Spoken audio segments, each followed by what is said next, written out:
Okay, we should be live. Gonna make sure the audio is all set up, and then we'll be good to go. We're starting early today. That's a rarity for me. Yep, audio sounds good.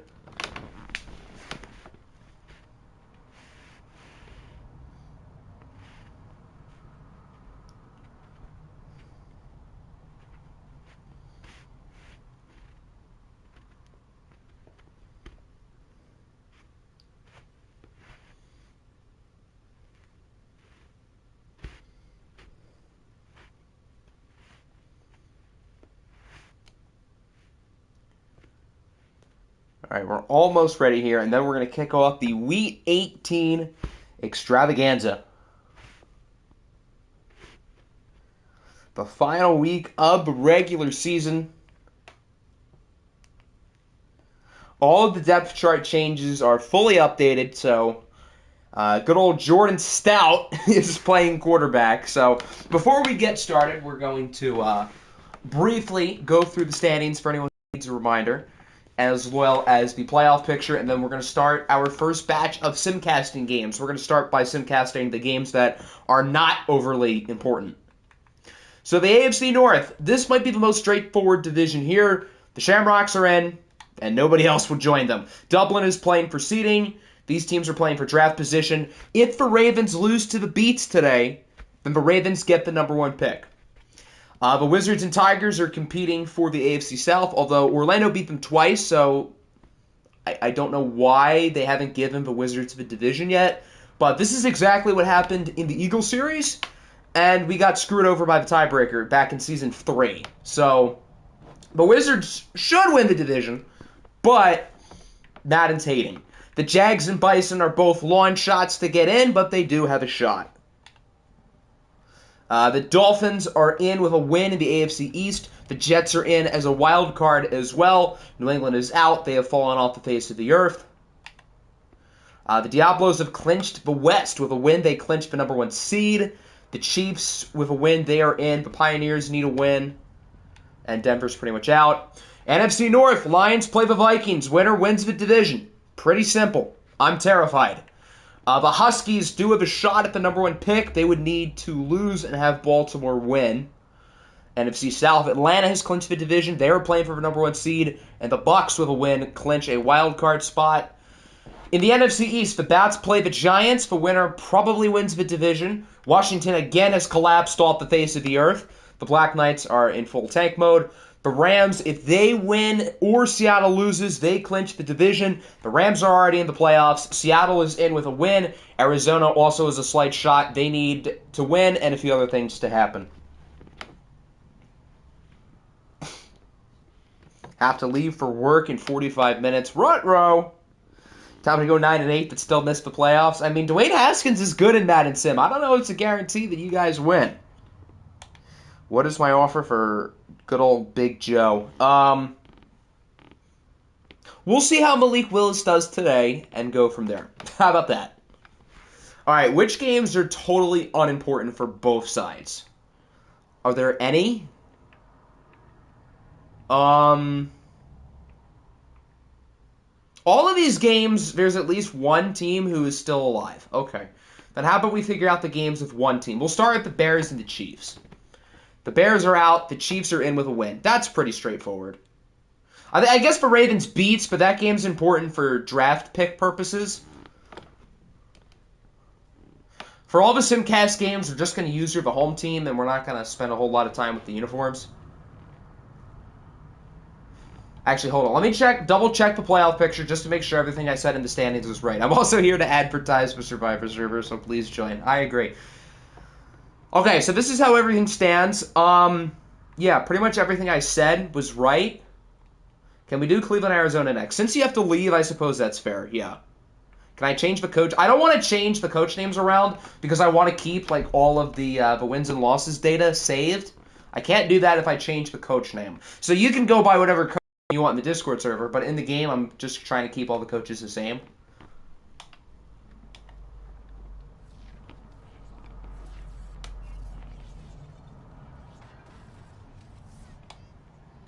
Is it snowing?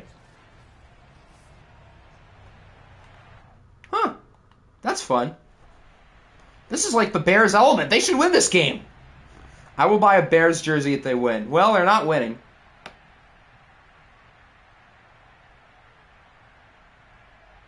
So Kansas City is looking good early. Ooh, the Bears with a touchdown and a 2. Chiefs answer back. Bears have a field goal. We're going to slow down. This is a pretty close game. We're not going to hop into most of these Simcast games, particularly one like this, where only one team is playing for something. All right, it looks like the Chiefs are going to hold on. All right, Kansas City wins 31-17. Ian, that's for Ron Link. I said Ian, that's for Ron Link. Nick, that's for Ron Link. Now you're good. Go to the shed, Denmark. All right, so the Chiefs win. They are in as a wild card, guaranteed at 10-7. So congrats to Meals. And has Meals ever made the playoffs? Since OFL 20, I don't know if he's ever made it. I genuinely cannot think of the time that Meals has ever made the playoffs. They did make and win the first OFL Bowl, which now that I think about it, was against the Bears. Huh. Yeah, the Chiefs beat the Bears in the OFL Bowl that didn't save. You guys remember how I had to redo the entire draft because the save file was messed up? Yeah, the Chiefs beat the Bears in that game. I totally forgot about that. So Chicago doesn't get there with it. How does Trent Williams allow 3 sacks? Laramie Tunsil 2, Taylor 1, 3, Zion Johnson 1. These are all good linemen. I guess Jadeveon Clowney, Frankie Louvu, and Devondre Campbell all had big days. All right, I'm pretty sure the Browns are home, I think.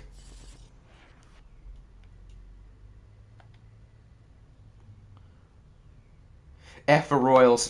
The people who watched the Cleveland episode yesterday, they understand. They understand. Where's the Browns game? Yes, the Browns are home. So Cleveland is playing for draft purposes. They're not going to fit, well, playing for Denver's draft purposes. The Cardinals need a win to survive. Dwayne Haskins is starting at quarterback today for Cleveland. So that's fun. If the Cardinals win, I think there's pretty much a 50-50 shot they get in. If they lose, there's a 0% shot they get in. So they have to win this game. Good start early for Arizona. They lead 10-0. Jordan Mailata hurt on the play. Yeah, Dwayne Haskins and the offense is doing nothing. They score a field goal. Another field goal. Arizona scores a touchdown, so it looks like they're good. Cleveland. Oh, whoa. Look at the clock. Hold on. There's 8 seconds. They have it at the 4. Are they going to run another play? They are. Okay. So they have one shot at the end zone here to try to tie it. Dwayne Haskins is pulled off the comeback. And Waddle steps out of bounds. So the clock stops. Oh, no, that's Chase. Chase steps out of bounds. Clock stops. There's now 5 seconds. What is good, Hector? Welcome in. Let Haskins have an elite game or I'm giving you Eastmo. There's the touchdown, and the Browns are going to tie it at 20, pending the extra point. Who's 11? Is that Debo? That looks like Debo. Debo Samuel ties it up for Cleveland. What if the Browns went for 2? Honestly, they should. The Browns have nothing to lose. They're not playing for anything. They're not playing for a playoff spot. They're not playing for a draft pick. Just grow up.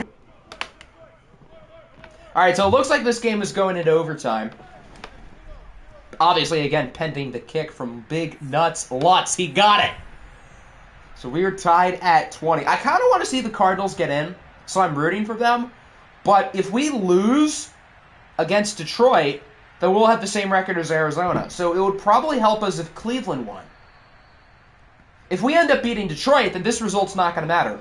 But if we lose to the Lions, and I think there's a real shot of that, I don't feel confident whatsoever, then in that case, we might need the Cardinals to lose.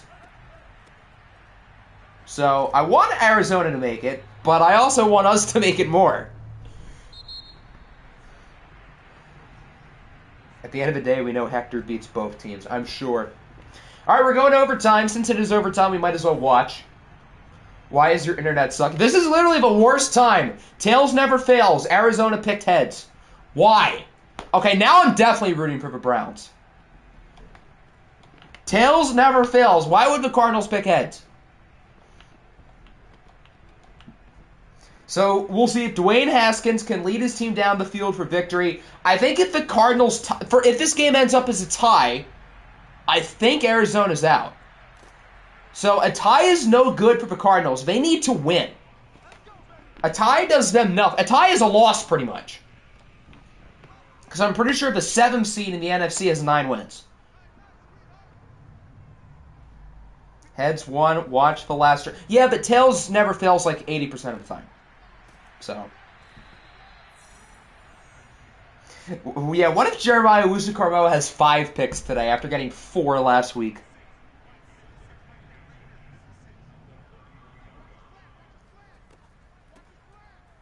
Second and inches. Good run. What a hit! Is that Jarrett Patterson? Is that the backup? Because Javonte Williams is hurt. Huh. They have Jarrett Patterson at running back. University of Buffalo legend. Oh, here's a big run for Jalen Waddle past the 50. Oh, they're going to count that as a throw. Looks like Dwayne Haskins is having a good day. 26 for 45, 330, 2 touchdowns and a pick. He's having a good day. Dwayne Haskins is really good in Madden Sim.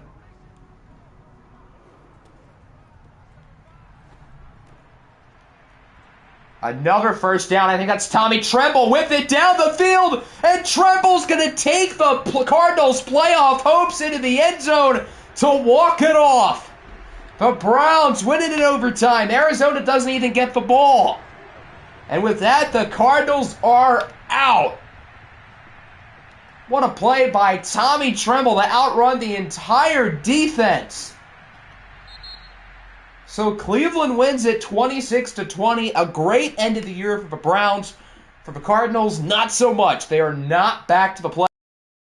They finish with a record of 8-9. So for all the teams fighting for a wild card spot in the NFC, Detroit, Minnesota, Tampa Bay, Seattle, the Bats, the Giants, Washington, this is good news.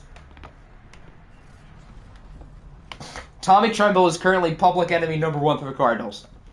Hector definitely would have prevented that. So Dwayne Haskins was really good. Tua was fine. Najee was good again. So they had Kylan Hill and Jarrett Patterson. What a dynamic duo.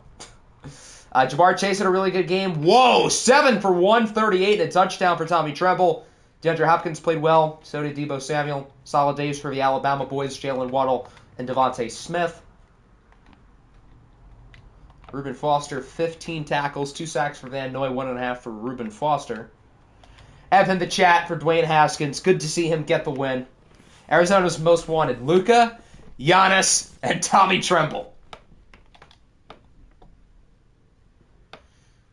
All right, we're going to do a couple more simcasts, and then we're going to watch the first game today, which I think will be the NFC East game. I feel like we should simcast Washington's game, just so we know what happens there before we get to the Bats and Giants. So we're going to do Washington and San Francisco. Washington's pretty much in the same boat as the Cardinals. They need a win to get in.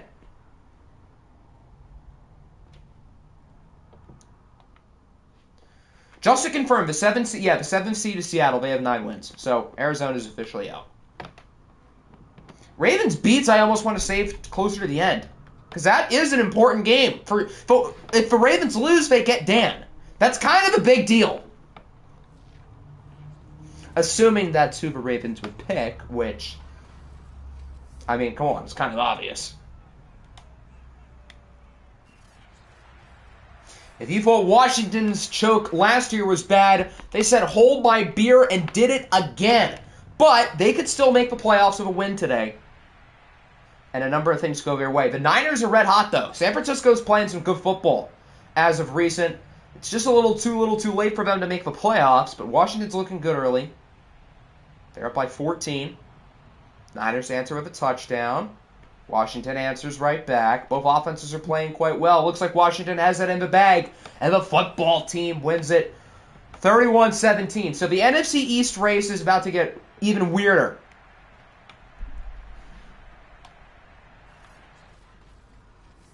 Why do I have a feeling Brady Boatwell's going to go off? He This is fine. He had a better passer rating than Herbert. Why couldn't it snow? That's a good question. Nick Chubb with a big game. Last year's Offensive Player of the Year. What is good, Jax? Welcome in. Hey, Levi had a sack. Nice. Yes, I mean the Commies. The Washington Commies. So Washington State is alive. For the teams fighting for an NFC wildcard spot, that's not good news. Couldn't even see 90% of your game because of the internet. That might be a good thing because you didn't miss anything good for your team. All right, which game do we want to do next? I think we might simcast one more, and then we'll watch the first game today. What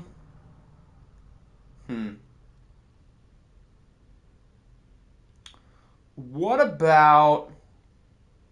We'll do New England, Salt Lake City.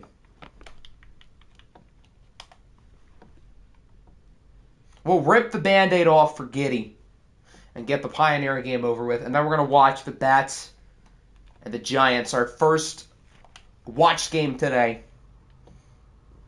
Toronto against Mexico. Yeah, we won. I'm sure. The Huskies are like the second worst team in the league, and the Diablos are like the second best team. Aviators, Hawks. We'll save that as the first game after the Bats and the Giants, because that game is like it's important, but it's not like crazy important. The Vikings traded Levi and Sean Wade for Malik Willis. We won that trade. Is that all I gave? There's definitely more I gave up. There was 100. It was not. I did not give up Levi and Sean Wade for a first round pick. I feel like we might have given up like our second as well. Wow, Salt Lake City is dominating. New England's back in the game. Now they're really back in the game. The Pioneers just choked, what was it, like a 17-0 lead? Okay, what in the world just happened? We're going to go slower. Salt Lake City scores. Possibly Joe Burrow's last... Well, it seems like Joe Burrow's done all he can today to help his team win, considering they had 38 points. When you first joined, you thought Lochte would be one of those commissioners that rigged the games in favor of them. Oh, I've gotten a ton of rigged accusations against me. I've never rigged an OFL before, although people think I have. And I don't totally blame them, because my teams used to win a lot. But I never have. So Salt Lake City wins a game over New England, so for the teams fighting for a wild card spot in the AFC, this is not good news for you. The Pioneers win. Their season stays alive. They finish 9-8. Joe Burrow was fine. Trevor Lawrence was also fine. Joe Mixon, 2 more touchdowns. Damian Harris was also quite... I missed an interception. When?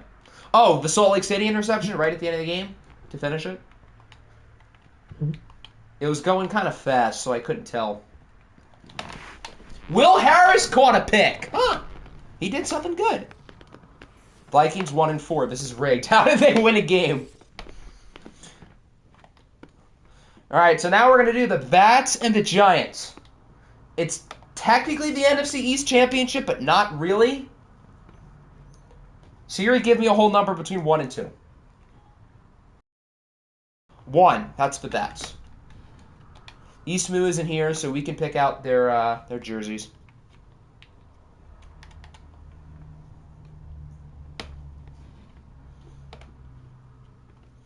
So this is where the NFC East stands. With Washington beating the Niners, they're 9-8. If the Austin Bats win, they clinch the division. If the Giants win, all hell breaks loose because they'll be 9-8, the Bats will be 9-8, and Washington will be 9-8. So it's going to get really weird. The Bats clinch a playoff spot with a win. The Giants, they need to win in order to stay alive. As for Austin, they can lose and get in, but they kind of need to win. Build up strong teams and gotten screwed over time and time again. Octi 100% rigs the game against me. There's no way to rig it, though. All right, do we want them to wear white or blue? I think this is a pretty easy choice. Yeah, the blue one is kind of fire. So we're going to rock with the blue one. Super Bowl last play. Who do you want throwing the ball? Hector or Jamarcus Russell? I would choose to run the ball in that case. Just have neither of them throw it. Ooh, this is the Sunday night game. Yeah, I mean, I know Madden doesn't, like, flex it, but this would be a good choice because it is a really important game. Yeah, I guess force winning it would count, but, like, you guys could tell if I force won a game. So, it's not like I could rig it unless I made it obvious to everybody that I was rigging it. So here's Mr. Biscuit, Mitchell Trubisky, starting for the injured Mac Jones, and Mitch has actually done quite well. He's arguably been better than Mac Jones. What is good, Bubba? Little late, all good, don't worry about it. So the Giants start at the 16, and Mitch is sacked on the first play of the game by Josh Sweat. I'm really trying not to make a hamstring joke right now. I'm really trying. It's not easy. I'm going to burn down the Northeast. You do that. Second and 19, another play action. Mr. Biscuit gets about 6. So they make up the yards. They almost make up the yards from the sack. I seriously have to root for this double agent. Yes, you just got to root for them to run the ball the whole time. As Mitch takes a shot deep. No. Wait, who is 88? Who made that catch? CD. Okay, I guess that makes sense. Still, wow. Mitch just said, screw it. I'm going to take a shot for the heavens. And CeeDee Lamb puts Adoree Jackson on a poster. CeeDee Lamb just caught a body. He said CeeDee's nuts for a gain of 69. How fitting. Nice.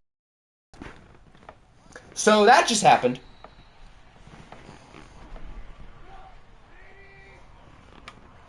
Who said he was a double agent again? Huh? Good run from Mr. Barkley. CeeDee Lamb, Toronto Thunderbird legend. And CeeDee Lamb, former OFL 20 49er. Multi-time champion. Misses the throw for the end zone. So they're going to settle for the field goal. Not a bad drive. To be fair, anybody could put... I'm not 5'2", pleb. That was all But Trubisky made the throw on the money. Yeah, CeeDee Lamb made the play on the ball, which was ridiculous. But Mitchell Trubisky's throw was spot on.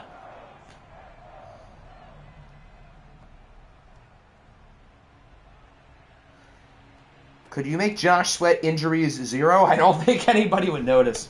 I could do that with Landon Dickerson, too. Landon Dickerson's injury situation is even worse than Josh Sweat's. So, once Dickerson is let go, hint, hint, we'll be able to make jokes about him. Dak Prescott's touchdown-to-interception ratio is 40-2. That's pretty good. He's a legit MVP candidate. I don't think I would say he's above Mahomes or maybe even Derrick Henry, but Dak Prescott's going to be in the top 5, which, by the way, the award ballot opens today. We're going to go through some of the award races after Week 18, so that'll be fun. We'll go through all that, and then probably within half an hour to an hour after the stream, I'll have the Google form up, and voting will be open. Oh my, what a stiff arm by Kareem Hunt. Normally Hunt's doing that with his legs, with kicking people, but instead he's stiff arming them. Love Dwayne Haskins, but you hate his OFL version. As we'll take a look at all the rookies at the end, or I guess all the main rookies. Mixon's better than Henry. I mean, they're pretty much even. So I guess if Derrick Henry's there, so will Joe Mixon. Odell Beckham is hurt. That's kind of a big deal.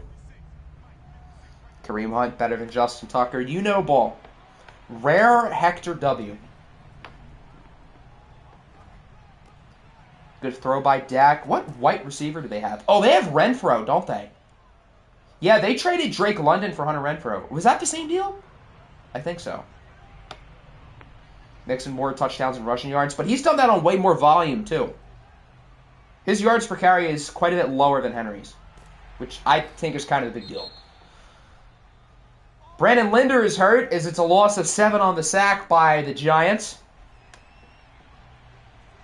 Odell revenge game. Yeah, you're right. It is the Odell revenge game.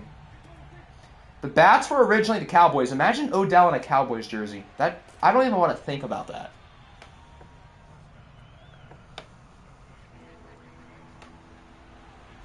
Gain of 8 for Hunt. They're in prime field goal miss range.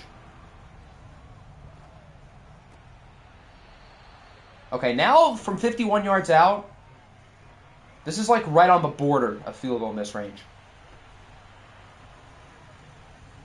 I think he got it. Oh, he missed it. That looked like it had the distance, but I think it was wide to the right. Yeah. That had the distance from an extra 10 yards back. Mixon carries the offense. Well, Mixon has an MVP quarterback. Yes, Joe Burrow has not played like an MVP this year. I'll give you that. And he's been pretty much on the same level as Derrick Henry's quarterback. But Derrick Henry's quarterback is a rookie. Joe Mixon's quarterback has won an MVP. So I think the two of them are pretty much even. Worst offensive line, the Huskies or the Bengals in real life? The Bengals' offensive line in real life is good. Although I saw a statistic, 4 of their 5 Week 1 starters from last year are not on an NFL roster. That's crazy. The Browns have a real-life version of the Vikings. You're kind of right. All we need to do is go to the Lions' locker room, swap Deshaun Watson for Malik Willis, and then we'll be all good. That was a dot by Mitch. Mitch has had some good throws today. He's been good since Mac Jones got injured. He's been legitimately solid. I know he's 3 for 7, but some of those 3 completions are quite good. Eric Fisher sucks. You're not wrong. He's been real bad. Why would you do that? Why not just try to run for the first down? If 81 blocks the defender, then that's plenty of room for Mitch to run for it. And Mitch is fast enough. He can do it. And now they're going for a 56-yard field goal. Jeez. Far from a guarantee. Austin missed it from 51. Yeah, that's going to be short. No good. So both teams trade off missed field goals. Austin's kick wasn't far enough. Austin's kick was inaccurate, and the Giants' kick wasn't far enough. How am I dissing my quarterback? I'm just saying that in order to get the full team of criminals, we need Deshaun Watson. Malik Willis in a Lions jersey would be cool. There was a 3-minute stretch during the draft where I was convinced that we were going to pick him. That was a pretty scary 3 minutes. It's a mid-off, but just instead of mid, it's missed field goals. Bengals and Packers all over again. Yeah, really. That was a fun game minus the ending because the Packers won. At least the Cardinals were actually in the playoff conversation, unlike the Browns. You're not wrong. Oh, fumble! Austin has it. Trying to get an all-black guy team. Oh, you do that. So that means Hector stays. There you go. Yeah, Hector's, he's exactly that. He's a perfect fit. He's building an historically black college team, but just minus the college part.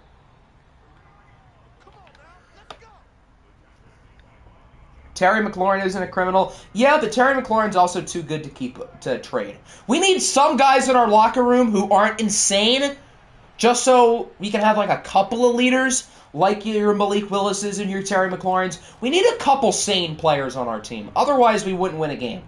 Or maybe we would win every game. I don't know. Did that just say Kareem Hunt had 1,600 rushing yards? I didn't realize he was that good. Damn. No one knows what race Dan is. Yeah, I have not made Dan yet, so I have no clue. First quarter in the books. 3-0 Giants lead. A lot of missed field goals so far. But Austin's marching on the doorstep of the end zone again with a win. The Bats clinch the division. If the Giants win, then all hell breaks loose in the NFC East. Terry for Dante Pettis straight up. Who says no? Probably the team trading Dante Pettis. Who doesn't want Dante Pettis on their team? Yeah, Ike Ekwonu seems like a good guy. There's another one. Dan is Danish. Or should I say Danish? Terry for John Dotson. Again, Why would the team trading Jahan Dotson do that? Is that Odell? Is he back in the game? What other superstar receivers do they have? Jamison Crowder. I should have guessed. Madden loves himself some Jamison Crowder. Some Jamison Crowder. What? No, that's not his name. Some Jamison Crowder.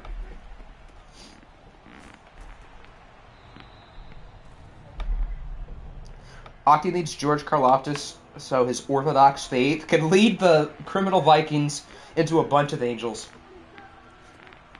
We're going to make Nick Adams our head coach while we're at it. Nick Adams and George Karlaftis. Name me a better duo. Jamison Crowder was the best, worst wide receiver 1 in New York. In Madden, he's just the best wide receiver 1. Madden gets some special way over him. If you can play the slot in this game, you're pretty good in Madden's eyes. And Jamison Crowder is a slot man, a.k.a. Madden loves him.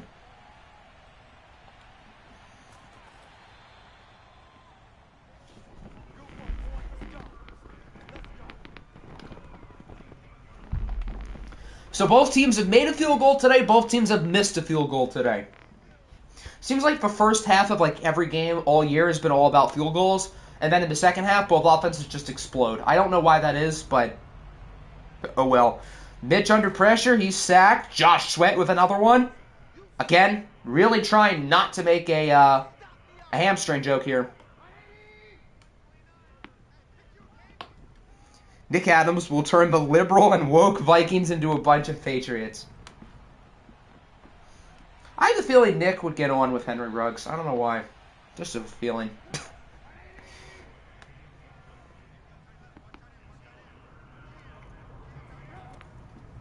Greg Dortch is top 2 all time in the slot, and he's not 2.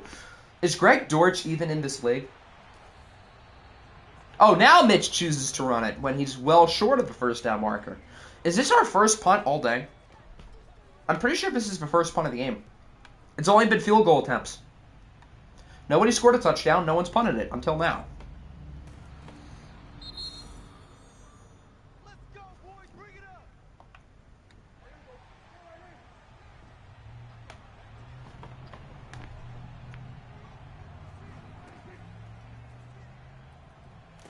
Dak is smothered in the pocket by Chandler Jones. He got rocked.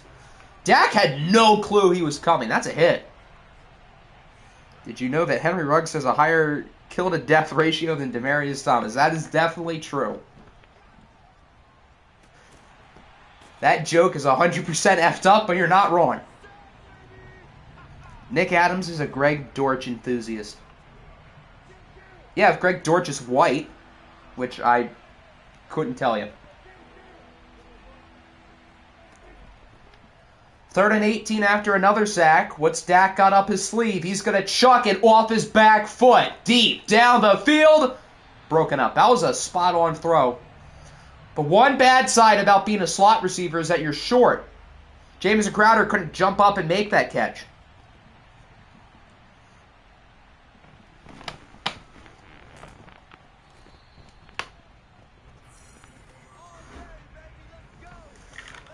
Nick Adams is, in fact, a Slade Bolden enthusiast.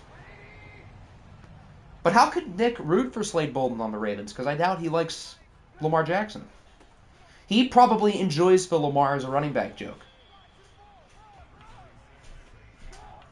That seems like something he would support. Saquon hasn't done a whole lot today. 4 carries, 10 yards. I mean, they should give him the ball more, first off. It's only a matter of time until he busts a 50-yard run up the middle. As it's a fair Saquon on the screen. And he gets a good 7.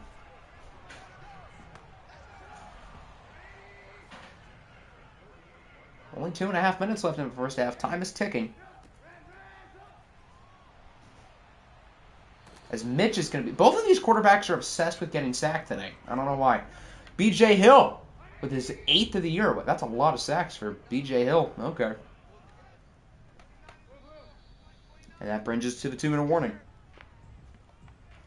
Still tied at 3. The Giants are looking to take the lead before halftime. I'm stupid. Austin does start with the ball in the third quarter because that first drive was a ridiculous catch by CeeDee Lamb.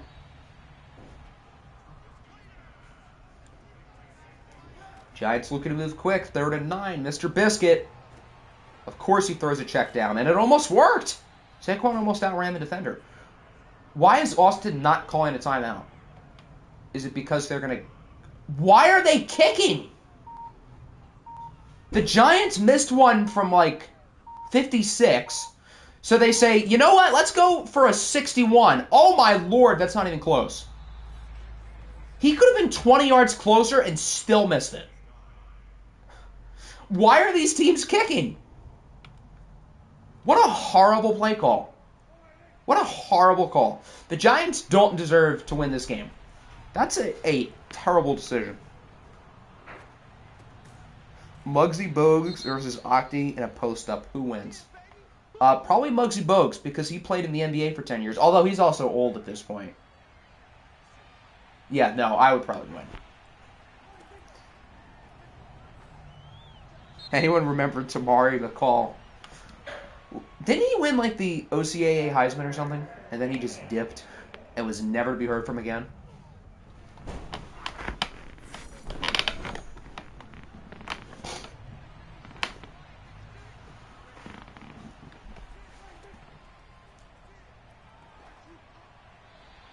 I don't know who he was trying to throw it to there. They are probably in field goal range, but if we learned anything about these kickers today, don't guarantee a make. What was that? This has been such a weird game. It's not even like the offenses are playing bad. They're moving it down the field. They're just not scoring. This has been like the most NFC East type of game I've ever seen. Kareem Hunt's moving backwards now. He gets 3. So, this is a 47-yard kick. They should make it. But, I'm not guaranteeing it.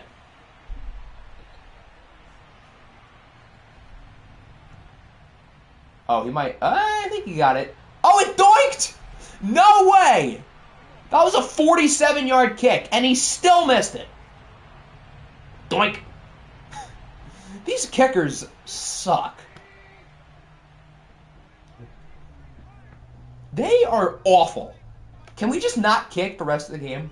Or no, better yet, kicking competition. Whoever makes more kicks wins the division. This is too funny. I don't think I've ever seen in Madden Sim a kicker miss it from 47. If it's within 50, it's like guaranteed to go in. Unless there's like unreal weather. Even Zane Gonzalez makes that. Zane's actually kind of good now, though. Although early on in Cleveland and I think Arizona, he was not so good. There's only 12 seconds. They have 2 timeouts. Oh, God, are they going to kick another field goal soon? Maybe not yet, because they have 2 timeouts. They're going to kick another field goal, aren't they? So far today, kickers are 2 for 6 on field goals. Both of them are 1 for 3. Oh, he's not even going to throw it. Mitch gets sacked to the 50. So they're going to run a Hail Mary. Good. Imagine them trying to go for a 67-yard field goal instead.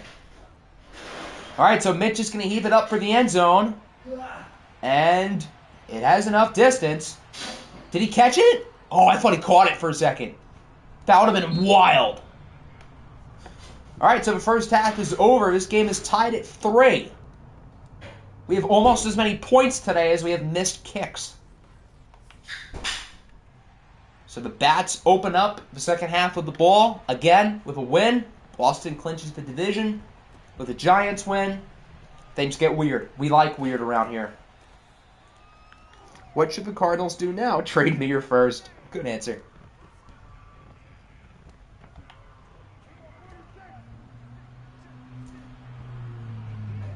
What is going on in the background? Stuff.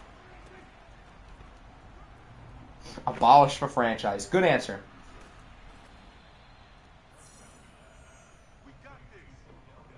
Yeah, I don't even think the Cardinals have a first, do they?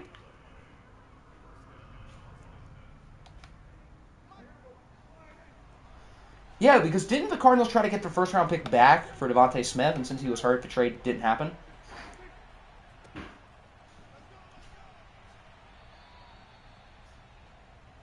I don't know if Arizona has any other first that they own.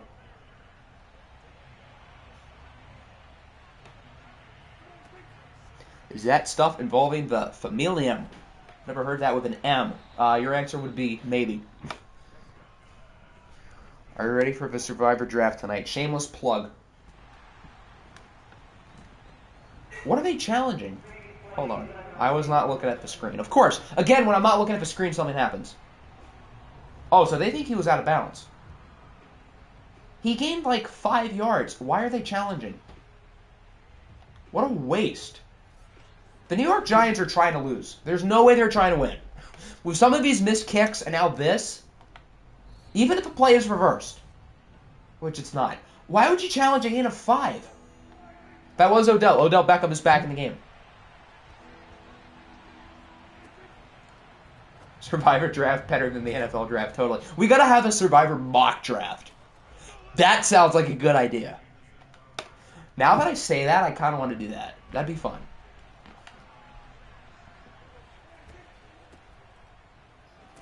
I need to make a mock draft. Where would I have Eastmoon?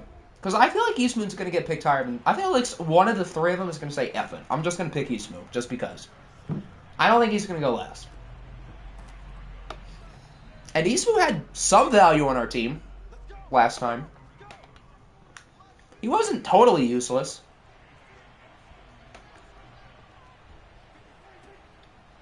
Can we get the NFL draft sound effect? I'll find the video that has the little sound effect, and I'll put the link in. How about that? So whenever someone's about to announce the pick, you got to click the video and play the sound. Yeah, as a cheerleader. I wonder who else. I was told by somebody who they're eyeing up early. I'm not going to spill the beans, but I know one person somebody really wants. I'll trade Octi any 3 players he wants just to make a video on the recap of the first Survivor season. Najee Harris, Devontae Smith, Emmanuel Ogbah. Imagine Ogbah on our defensive line. That'd be nasty. Oh God, they're kicking again. So Austin missed it from 52. They missed him from 47. This one from 52. Doink! Are you kidding? He doinked it twice. Doink. The Giants are 1 for 3 on field goals. The Bats are 1 for 4. This is too funny. Ogbah would move inside the defensive tackle. Obviously, I would have to play him. They told you, but not me? Maybe. I guess so. I mean, you have more influence. I'm just kind of here for the ride and to make challenges and stuff. So, I'm like a spectator, almost, who just like has a little bit of influence. Is that Cody? It might be Cody Parkey. It has to be.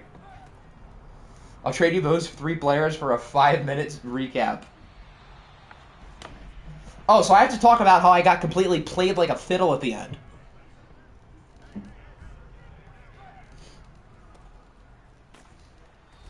Captain's DM your pick and you announce it in chat. That seems pretty straightforward. You know what Apple would do? Apple would do something way stupider. He would be like, I don't know. What's a hard way of doing the draft? Oh, what a shot from Mitch! It's caught, but out of bounds. Kick it. No balls. They're going to punt.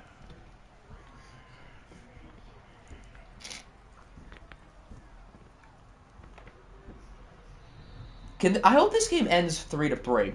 For what it's worth, if it is a tie, Austin wins the division and the Giants are out. So a tie is pretty much the same as Austin winning. They have 2 minutes to make their pick.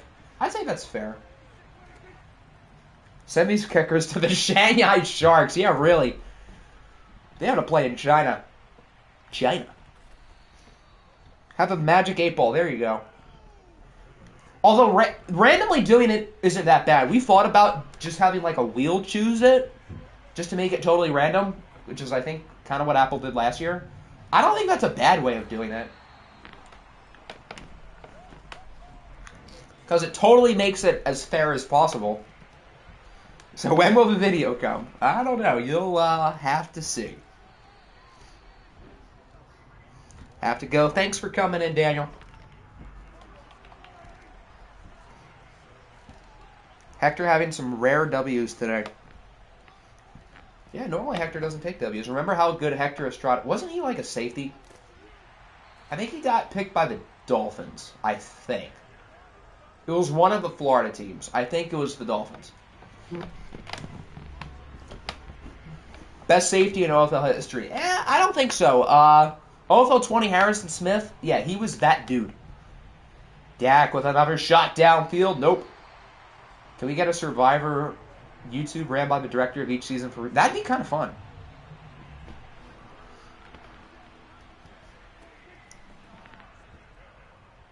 Third and 8. Dak. Both of these quarterbacks are like magnets to the defensive line, as it's Malik McDowell. Normally, you should be trying to run away from Malik McDowell for more reasons than one.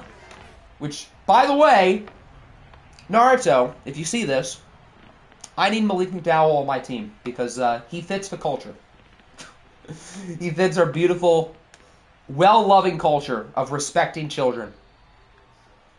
That's a touchback. Didn't put me in the war team. 100 tackles isn't that good if you don't do anything else. No fumbles forced, no tackles for loss, sacks, picks. This is match fixing. This is just pure gold is what it is. Is anybody going to score a touchdown today, or are we only going to miss kicks? We have 6 points and 5 missed field goals today. How do you remember my... Oh, I'm just assuming. Why else would you not be in the race if you had 100 tackles? So I just kind of figured that you wouldn't have anything else. Gotta go to work, have fun. Adley got his second hit. His second hit of 3,000. Only 2,998 more to go. Or if you want his total from the Orioles series, he needs more than 3,000 to go. He had 1 tackle for loss. Oh, wow, he had 1. Look at you.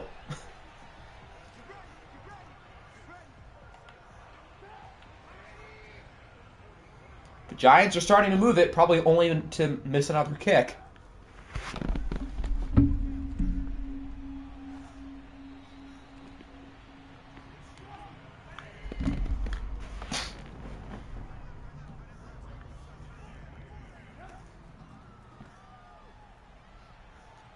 Now 2nd and 10. Mitch is going to run. Mitch has wheels and room. And Mitch slides at the 25. And CeeDee Lamb is hurt. So, of course, right when something good happens for the Giants, bam. Imagine Hector in the Seattle Sonics series. He'd probably be hanging out with Patrick Beverly on the end of the bench. Josh Sweat with his 3rd sack of the game. How has he not gotten hurt yet? He could pull a Wilt. Win MVP as rookie. Well, Wilt didn't win MVP as rookie year, first off. I think the only person to do that was... It was one of those guys on the Bullets. It was either Elvin Hayes or Wes Unseld. I think it was Elvin Hayes. I think. I get those two mixed up. Dan, so far in his college season, is 5,067 yards and 49 touchdowns. So, in other words, Joe Burrow was better. Joe Burrow's numbers in college were better. Hector had 63 touchdowns his freshman year, I'm sure. Wilt won a bunch of MVPs, but not as a rookie. 43-yard kick. This should be a gimme. There's no way they miss it. There's no way. Oh my God, he actually made a kick. So the Giants lead 6-3. Look, I guarantee you he didn't. Watch that actually be true and I look like an idiot right now.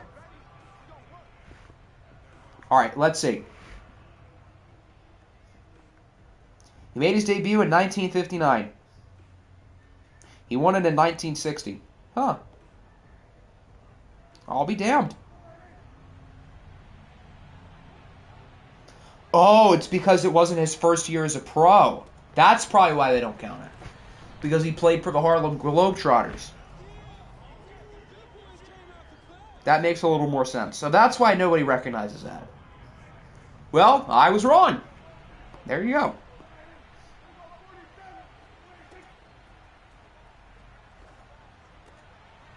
You mean Dan has 5,000 yards and 49 touchdowns in one season? Yeah, Joe Burrow's Heisman season, he had more in both. He had more yards and more touchdowns. And Bailey Zip and Zappy had more than both of them. Everyone was comparing you to Burrow in the Heisman race, I'm sure. 6-9 final score. It's possible. Just need one more field goal from both sides. Although you cannot trust these teams to make their kicks, so I wouldn't count on it.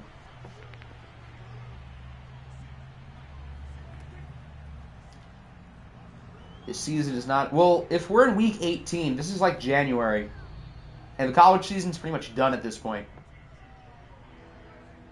Oh, you meant the OCAA Heisman. Oh. Then, yeah, maybe Hector did have 63 touchdowns, and I just forgot. 3rd and 2, they don't get it. 52-yard field goal attempt. Oh, God. He's going to miss it. I guarantee you, he's going to miss it.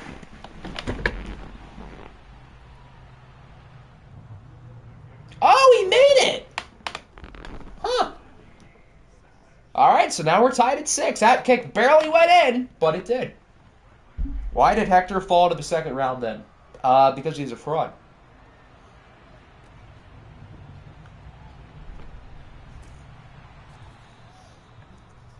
(6-9) final score, looking real legit. All the Giants need is a field goal. And it would be 6-9, not 9-6. That'd make it even better.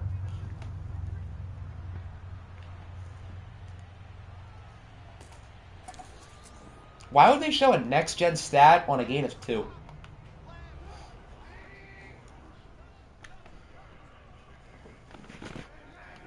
The Giants' season is literally in the hands of this drive, and so far they've done nothing. Saquon Barkley has 7 yards today. That's pretty bad.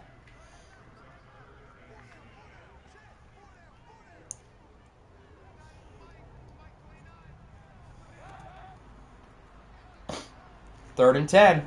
Biggest play of the game, and it's caught for a first down. The drive stays alive for New York. Who's 11? Is that Darnell Mooney? I know they have Mooney. Yep, Darnell Mooney. You have your high school football orientation tomorrow. Do you have to go? I mean, you don't have to go.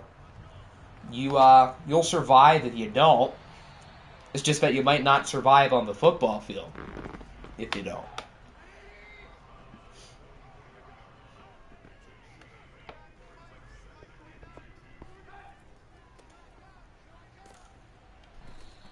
Gain of 2. I don't think he got it. Still a third down. They have another play.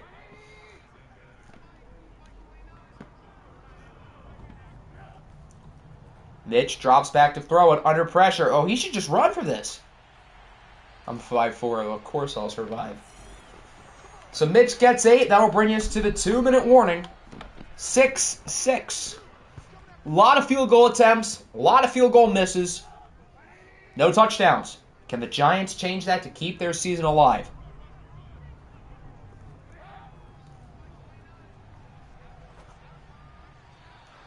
Great idea. How about at the end of the stream before you end, you do the OCAA thing and you reveal all the stats? I mean, we could just like reveal it all at the OCAA tab in the server. We could do that like today or closer to the draft. Dan will have over 5,250 yards and over 55 touchdowns his rookie year. I feel like that's lowballing it. He'll have that by like week 8. Another 3rd and inches. Another short conversion. So the Bats now have to call in their timeouts. So this game is a real shot of ending 6-9. This really could happen and probably will. Unless the Giants choke, which I really wouldn't be surprised. NFL's thinking doing shared teams with Europe cities, like a G League kind of? Or a minor league system? That'd be cool. Although I think they do want to do that with the XFL too. So I know the NFL's done like a G League thing in Europe in the past. There's another first down. So this game is probably over unless the Giants miss the kick, which again, they've missed quite a few. What's good, Boomy? Welcome in.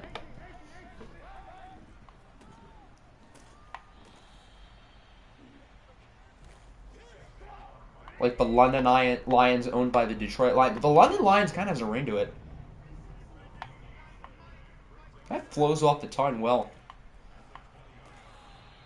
All right, it'll be a 37-yard kick to win the game. Why would you call a timeout with 30 seconds? Why not just run the clock out and take the points? Oh, okay, I guess they're going to run another play. You do you. We need a WNFL. Yeah, that's exactly what the world needs. Saquon gets for first. I swear if they run another play. I swear. Okay, now the field goal team's out. This is to win the game. From 26 yards out, it is good at the buzzer. All hell has broken loose in the NFC East as the Giants beat the Bats 6-9. Nice. So the Bats finish 9-8, the Giants finish 9-8, and the Commies finish 9-8. So before we move on, we're going to look at the tiebreakers throughout the division to see who should win it.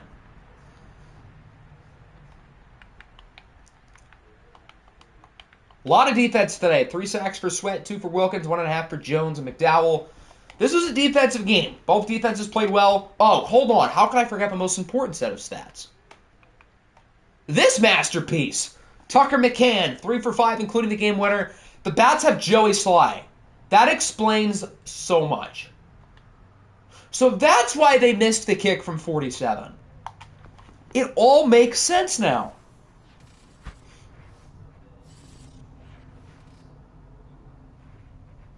It makes so much more sense why they were missing those easy kicks.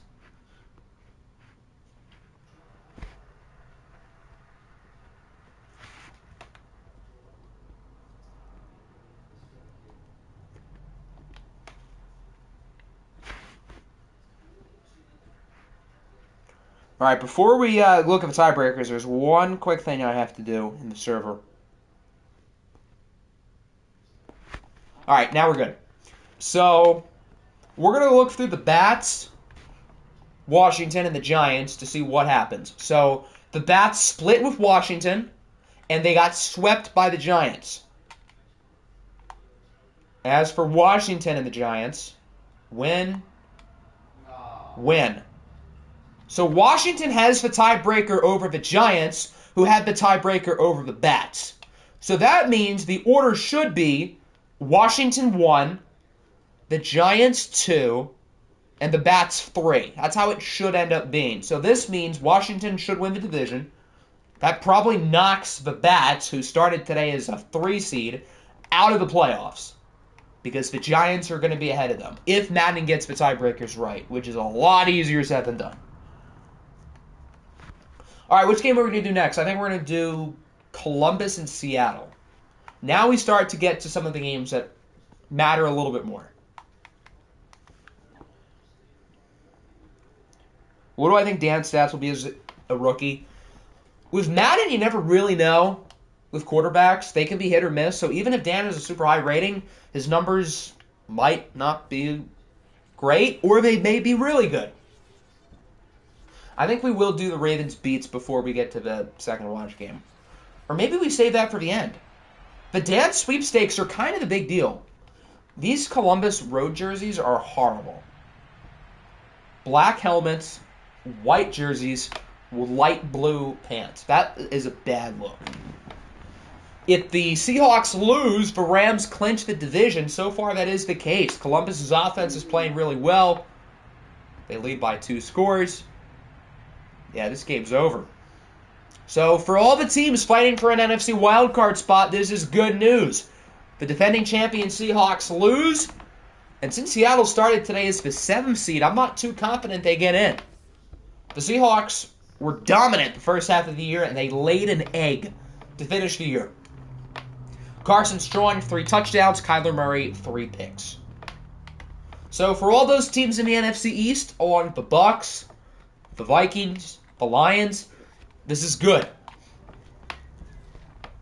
Stephon Gilmore with 2 interceptions for the Aviators.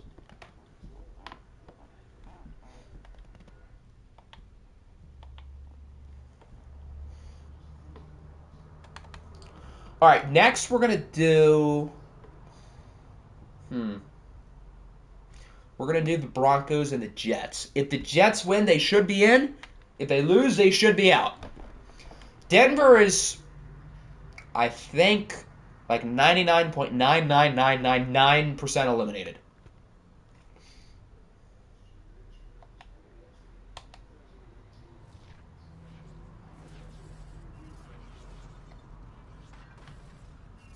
Oh, and Garrett came in at the perfect time. Would you look at that? Good start for the Jets. Denver answers with a field goal. Jets with another touchdown. I have a feeling the Jets are going to win this game kind of big. The second half of the year, Jets are built different. They are winning 24-3. Good thing they didn't score a touchdown there. They would have been up 28-3. Denver scores, misses the 2-point conversion. Yeah, this game's in the bag. The New York Jets, bearing some weird Madden stupidity, are headed back to the playoffs.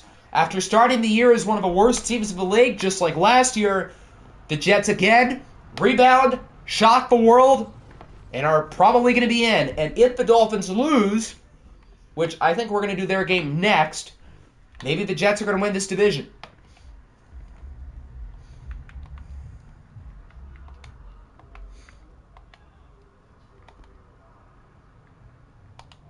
Yeah, this is bad for the Pioneers. They do not want the Jets to win this game.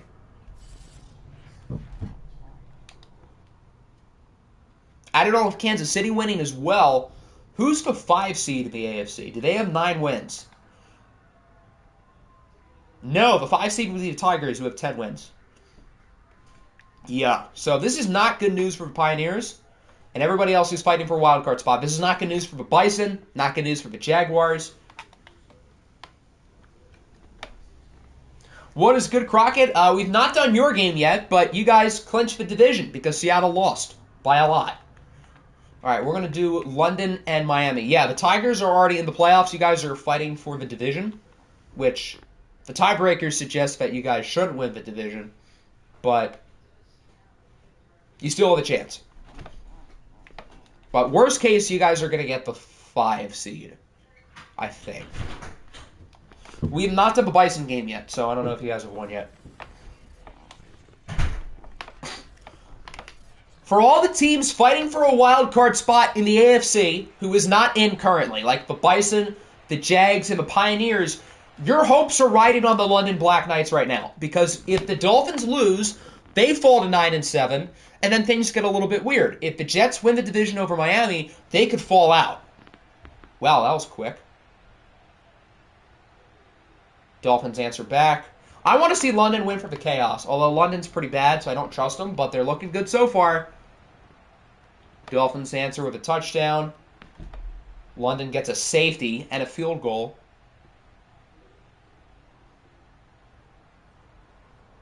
And the Black Knights are going to win the game 25-14.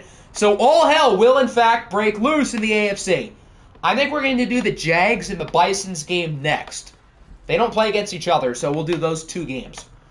Jalen Hurts was okay. Sam Howell was terrible. In a game where the Dolphins could have clinched with a win, Sam Howell was awful. Cam Akers really tried to carry. 166 yards after contact. Good Lord. 99-yard run. Huh. That's pretty good. So we'll check the tiebreaker with... Wow, there have been so many sacks this week. We'll check the tiebreakers with the Dolphins and the Jets to see who should win the division.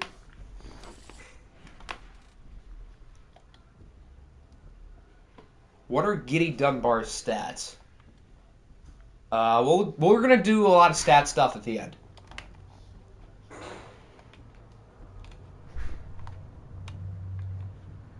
Loss. Win, so they split. What's the next tiebreaker? Is it inter-division or inter-conference? Let me see.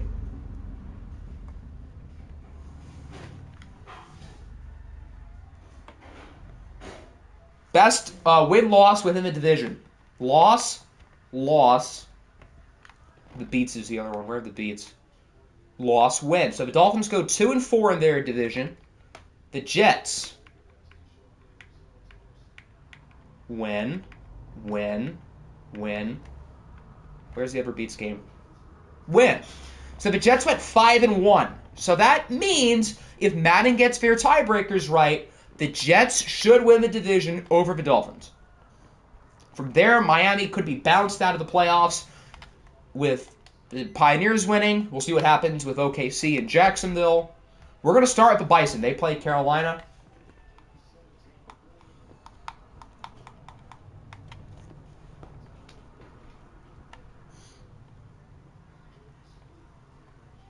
Will Dan win the OFL Bowl as a rookie? Considering how much Madden hates the Ravens, probably not. Even with the Ravens not even playing yet, we can probably pencil in Dan to them. With the Black Knights win, they cannot get the number 1 pick. So now it's down to the Huskies and the Ravens. And Hector's already said he's not picking Dan. So unless he were to trade that pick, it looks like Dan is going to play as a Baltimore Raven.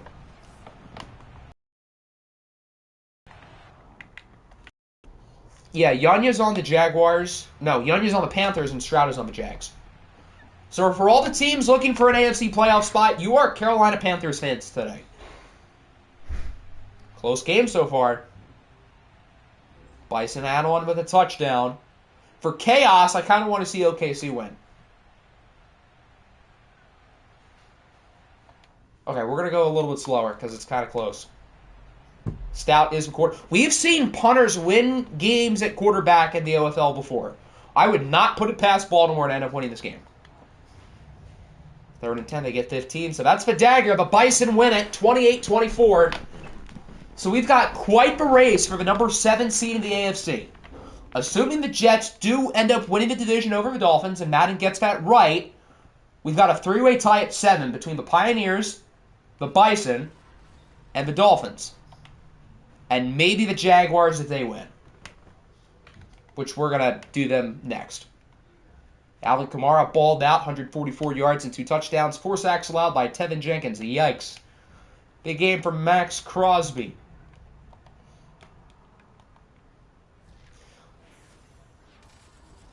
So far, every game result so far has added up to chaos. This Week 18 really could not be going any better. All right, the Jags play... Oh, their game's not even showing up. They're on the road. So this will be the last game we simcast for now. So we're going to simcast the Jags and Shamrocks. Then we're going to get to our game, which we're going to watch. No, we'll do Saints-Falcons. We'll do the Jags Shamrocks, then Saints-Falcons. And then we'll get to our game. Yeah, we'll do that. Or maybe we'll save the Falcons for the end, because they're playing for...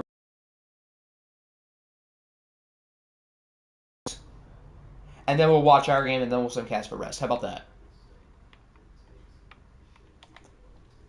So the Dublin Shamrocks have already clinched. They were playing for seeding. I don't think they can realistically go up to 1. So if they win or lose, they probably are going to end up with a 3 seed. As for the Jags, they need to win and stay alive. If the Jaguars win, there will be a 4-way tie for the 7th seed with them, OKC, the Dolphins/Jets, probably the Dolphins, and the Pioneers. The Ravens game is going to be towards the end. So far, so good for Dublin. Jags with a touchdown. They're back in it. Again for chaos, I'm rooting for the Jags. Jags within 2. It's a 4th and 1. I think we're going to hop in. They should go for it. They're going to go for it. So if Dublin gets it, they win the game. The Jaguar season rides on this play right here. 4th and 1 for all the marbles. There's a flag. That was a late flag. I think it's going to be a roughing the passer. So this play should still count. It's a hold! No way! The Jags are still alive. It's on Penei Sewell. So they're going to have to kick the field goal. So the Jags season lives another minute. Oh, he might not have even made that. Okay, he did. Justin Rothhauser, what a guy. Dan is going to be good. He's going to be very good. So the Jags could still score a touchdown and win. They have 53 seconds and no timeouts. They're actually going to have less than 53 seconds.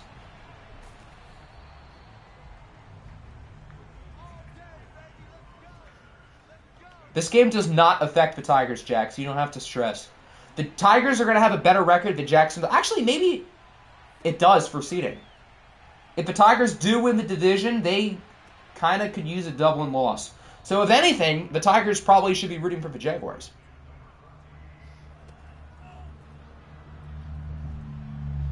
Second and 3, Stroud is sacked by Carl Lawson. They might have enough time for one. Oh, they're not even going to have enough time.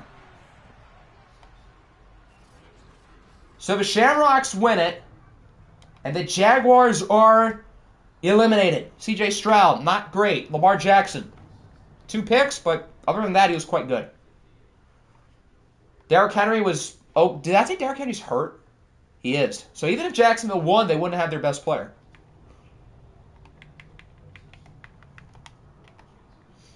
So that means we've got a 3-way tie at 7. All right, time to rip the Band-Aid off for Minnesota. I'm terrified.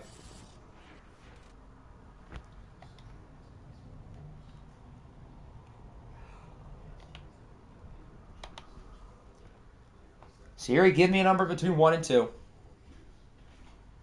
1. I think that'd be the Lions. Yeah, so we're going to use Detroit. Jacksonville's downfall after losing to the Ravens. Oh boy, here we go. Winner of this game wins the NFC North. The loser maybe makes the playoffs. Maybe. My personal favorite jersey combo that the Lions have is the white jerseys with the blue pants. So, I think we'll rock with those. Am I excited for the Survivor Draft? I am, even though I don't really have the horse in the race. I'm excited to see how everything unfolds. All right, here we go. The marquee matchup of the week. My team, the Minnesota Vikings, taking on my favorite team in real life, the Detroit Lions. The winner of this game clinches the NFC North and will get probably the 3 seed. Yeah, because we're going to be ahead of whoever wins the NFC East. We're not going to pass Atlanta. We're not going to pass the Rams, probably. So, winner of this game gets the 3 seed. The loser of this game still has a solid shot of making the playoffs, but it's far from a guarantee. So, in other words, please win, guys. Please.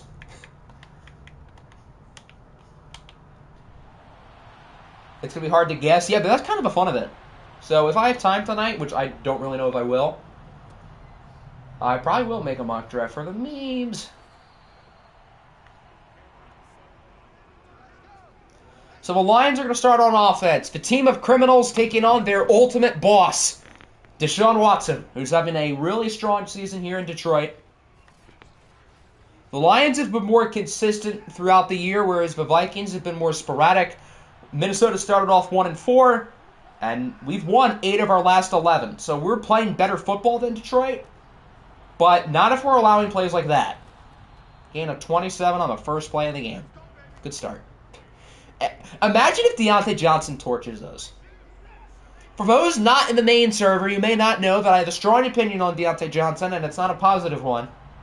So, that would be really fitting for Deontay Johnson to go for 150. After all the things I've said about him in this offseason, he would drop 150 yards on us and win the game. So far, no, we're only a minute in, but not a good start for the defense. Yeah, this is horrendous up to this point. We've had 3 plays so far, and they've all gone for first downs. 2 of them have gone for at least 25 yards.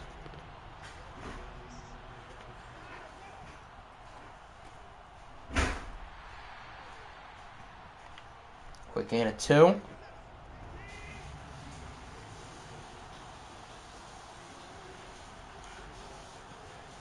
Second and 7.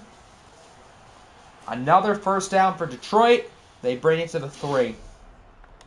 The one time I root for the Lions in a game where it's winner makes the playoffs, loser maybe not, But one time I choose to root against the Lions is the one time they're going to do well. At least it's not Dan roasting your defense. Yeah, but Dan roasting your defense is kind of obvious. So, are you eliminated? No, because you guys won. So you're in a three-way tie for first place in the NFC East, with you guys, the Bats, and the Giants. And according to the tiebreakers, Washington should win the division. You have the tiebreakers over both of them, so you should win the division. As the Lions score the touchdown. That was a pretty pathetic first drive by the defense. It's early, but that was ugly.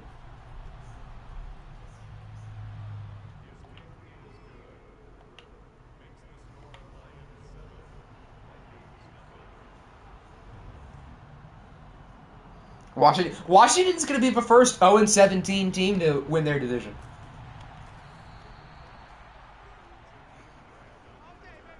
So here's the Minnesota Viking offense, led by quarterback Malik Willis, who's had a great season this year, but we'll see if he shows up in the game that matters the most. In all honesty, what did you think of Hector this year? Hector's numbers are not great. He's got a lot of work to do, but he also plays behind a horrible offensive line. So you can't totally knock him, but it's not like he was that good. Gibson gets 3.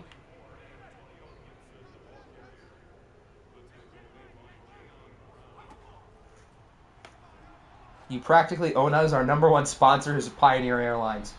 You own us, yet we have a better record. That might change if we lose, but...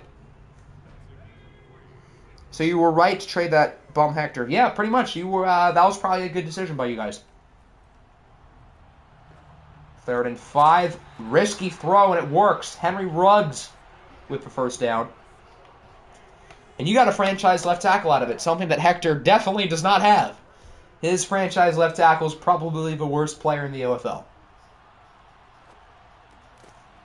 Okay, that was unnecessary. I mean, we got 4. I own the NFC East, went 0-18, but still probably making the playoffs. Keyword is probably. Madden very well could screw you out of the playoff spot, which wouldn't surprise me. But if Madden gets the tiebreakers right, you guys are going to be the 4 seed. Playing against, who knows? I guess the Bucks if they win. Because they have 9 wins and we haven't seen their game yet.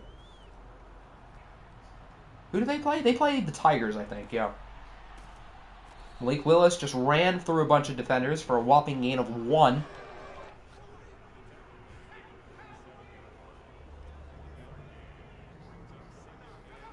Second and 9. Short gain of 2. Our offense is moving it, but we're moving it so slowly. We haven't had any big plays yet. I need the offense to do something here. 3rd and 7. Okay, good. Another first down. Malik's been efficient, though. He's 5 for 5. You think if I signed Greg Dortch, I would have gone 17-0. If you signed Greg Dortch, it wouldn't be fair because your team would be too good. Because apparently Greg Dortch is really good.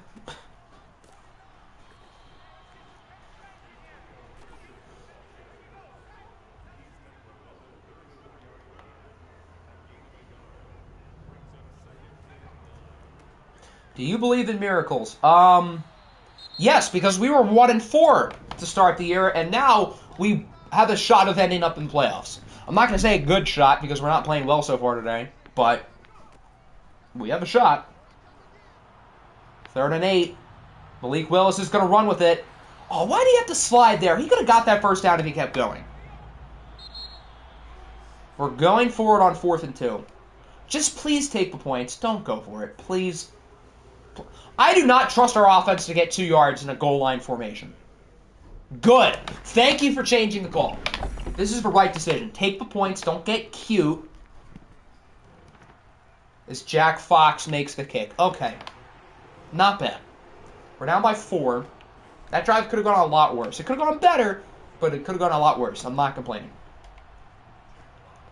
So now it's time for defense to do something. We have Myles Garrett, we have Khalil Mack, and we have the GOAT, Chidobe Awuzie. So, we have the talent to do something. But that first drive was really, really rough.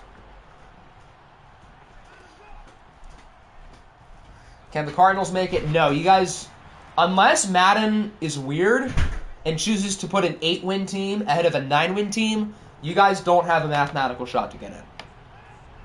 And even if you had won, it would have been no guarantee. 3rd and 4. Defense, I beg. I beg. Give me something here. Watson to the sidelines, and of course, is that Deontay Johnson? Of course we leave Deontay Johnson completely wide open. Mathematically, Tommy Tremble does own the Cardinals. An 0-18 team is getting above an 8-9 team.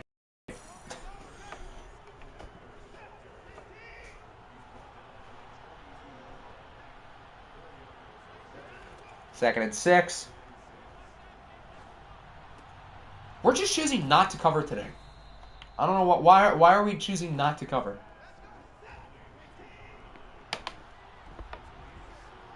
Easy first down for Sky Moore. Again, that side of the field was completely wide open. I know it was only 8 of 5, but still. That was like the same play, too. They ran the same play back-to-back times, and it worked both times. Eckler stuffed behind the line of scrimmage. I think that's Akeem Davis-Gaither with a big play, forcing a loss of 2. That brings us to a 3rd and 6. Our pass defense has not been able to stop a fly. But Watson is sacked. Khalil Mack makes the play. I just realized there are 22 players on a football field at a time. That's a special number for Deshaun Watson, 22.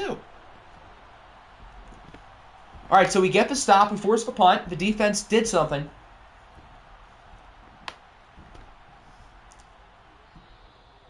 And, of course, we're going to start at the 1. What a punt. But one time we get a stop. But one time.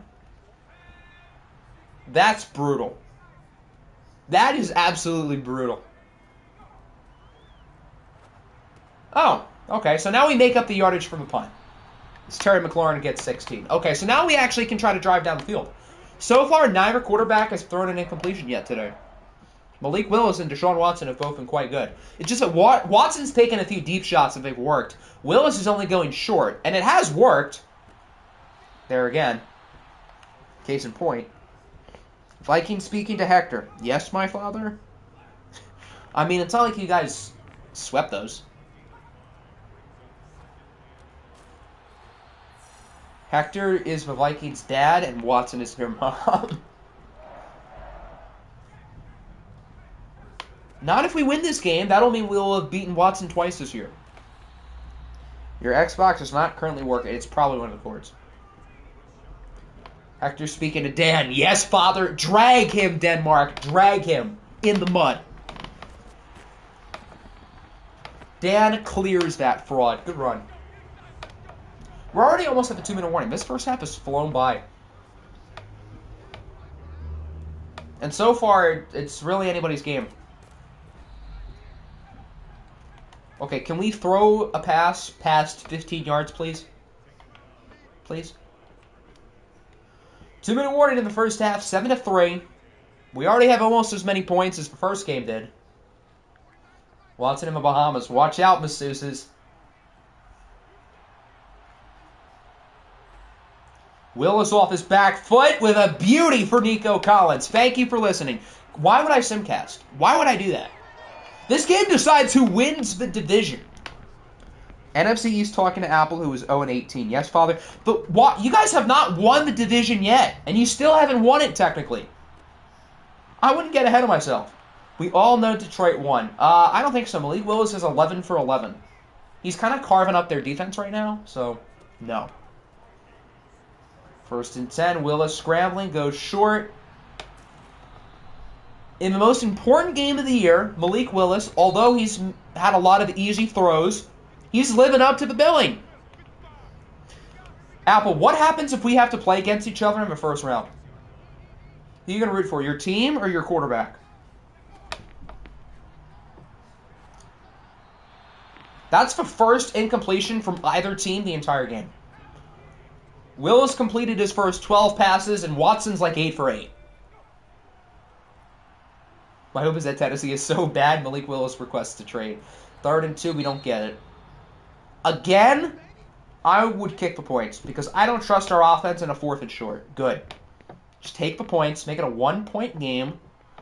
Overall, I'm okay with how this first half is going. So far, because the Lions still have 47 seconds and 2 timeouts. Why not both? Yeah, both of us win. I'm down. If that means we win, then I'm cool with it. He could have ran. He probably could have. I'm not going to drag on Malik because he's been really good so far today. But he could have made that play. All right, defense. You had a good drive last drive. Let's do it again. You're rooting for the Vikings. You know ball. Our defensive coordinator and our secondary does not know ball. As long as the Lions don't score a touchdown, I'll be content. If it's 10-6 going into halftime, I'll be okay. Because we do start the second half with the ball. Watson under pressure. Completes the pass. It does stay in bounds. That's good. So they're either going to have to use their last timeout or waste like 10 seconds. Or how about both? Even better. The Lions waste 8 seconds and then call their timeout. Thank you, EA. Your Discord kitten DM me. What's a Discord kitten? Watson off his back foot, heaves it up, nearly intercepted. I thought they were going to come down with that. So, thank the Lord. Good play by AJ Terrell. 3rd and 5. 14 seconds and no timeouts. They're just going to run the clock out. Flag. I swear, if it's on us, it probably won't be. Hold on the offense. Good. Good. Okay. They're probably just going to run the ball again.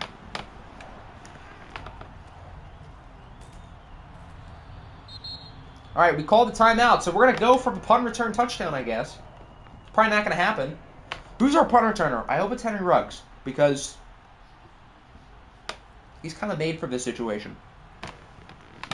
Ideally, we're going to have enough time to run a play, but yeah, that's not going to happen. All right, tight first half. The Lions lead 7-6. Minnesota opens up with the ball in the second half. So this is anybody's game. Your e-girl. Oh, fun.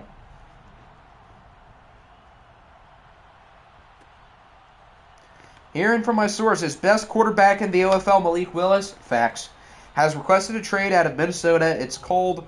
Hate this place. Why? Why would he hate it? We're probably going to make the playoffs. Other than the fact that it's cold, which we literally play in a dome, you buy her... Why? Don't go for any gold diggers because I'm not going to finish for rhyme. That would be a bad idea. Not even Cat. Then why has Cat stayed there for like 8 years? 3rd and 7. Please convert. Incomplete. Okay. Well, that's not the start to the drive we wanted. They don't even offer hot cocoa. I want to go to a place like Washington, D.C. Imagine going from Minnesota to Washington, where it's still cold. You can play outside. Your stadium sucks.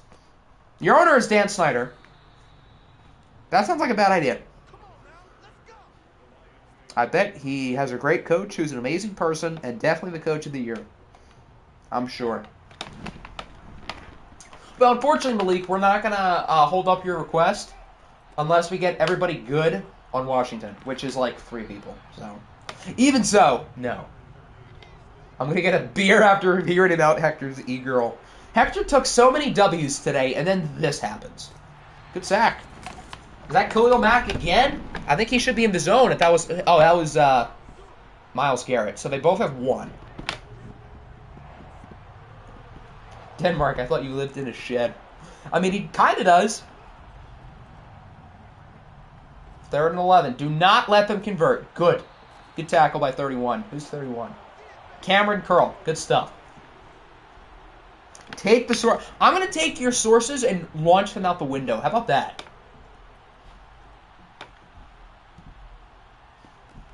There's no way you're old enough to drink. Oh, wow. How ironic. Coming from you.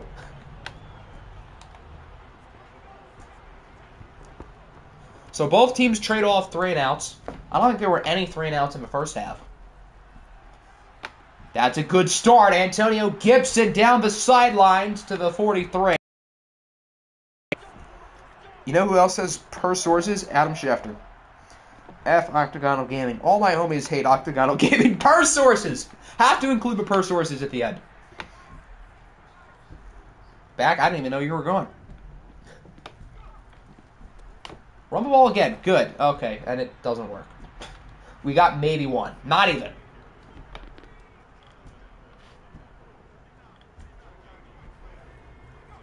Tom Brady is retired, per my sources. The Minnesota Vikings have won the OFL Bowl, per my sources. Your Discord kitten is offline. I'm sad. Yeah, you have to hang out with us instead. Boo-hoo. 3rd and 10. Why is Malik just choosing not to do anything in the second half? Why are we kicking? Please just punt the ball. I get it's Jack Fox, and he can kick a far distance. This one's from 60. Oh, he almost made it. You're like 30 years old. Then why are you going to high school football orientation if you're 30? Are you a pedophile? That really was not that bad of a kick to be from 60 yards. It was a bad call. Again, we should have just punted it. This game is boring. Not for me. It determines if we win the division. I'm kind of sitting on eggshells at the moment.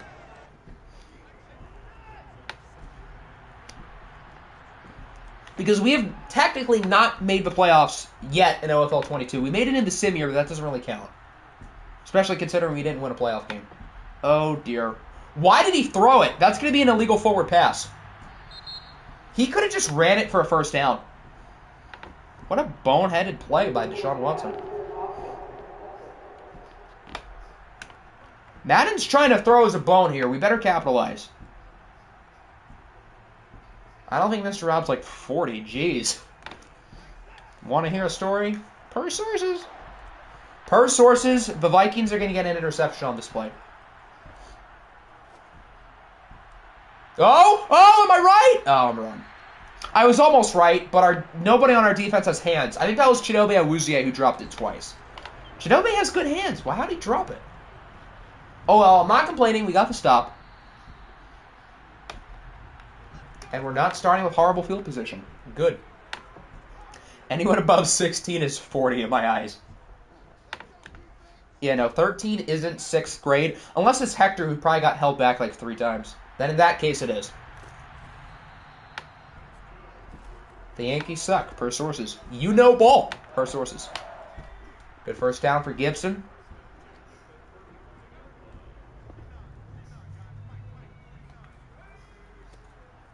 Back to get... These outside runs are really working well for us. Our team does not run the ball well inside at all. But on the outside, we run the ball really well. So don't run the ball up the middle, please. Usually I'm all for running it up the middle, but this team just doesn't do it well at all. See? Case in point. According to Hector, 70% of the OFL coaches are 40. Got held back once. Why does that not surprise me? Stop running it up the middle. Okay, I guess that play was actually kind of good. Preston Smith is hurt. That's kind of the big deal. About to get your permit in a week. Nice. Per sources, there's a chance you get the #1 pick. Well, if the Ravens lose, then no, because they're going to get down. And no one's trading the rights to get down. I don't think we've thrown the ball yet on this drive. Oh, except for the first play. Malik downfield is an open receiver who brings it to the 5. Again, it's Nico Collins. Now that I realize it, Rashad Bateman, who's really good in watch games. I have not said his name once today.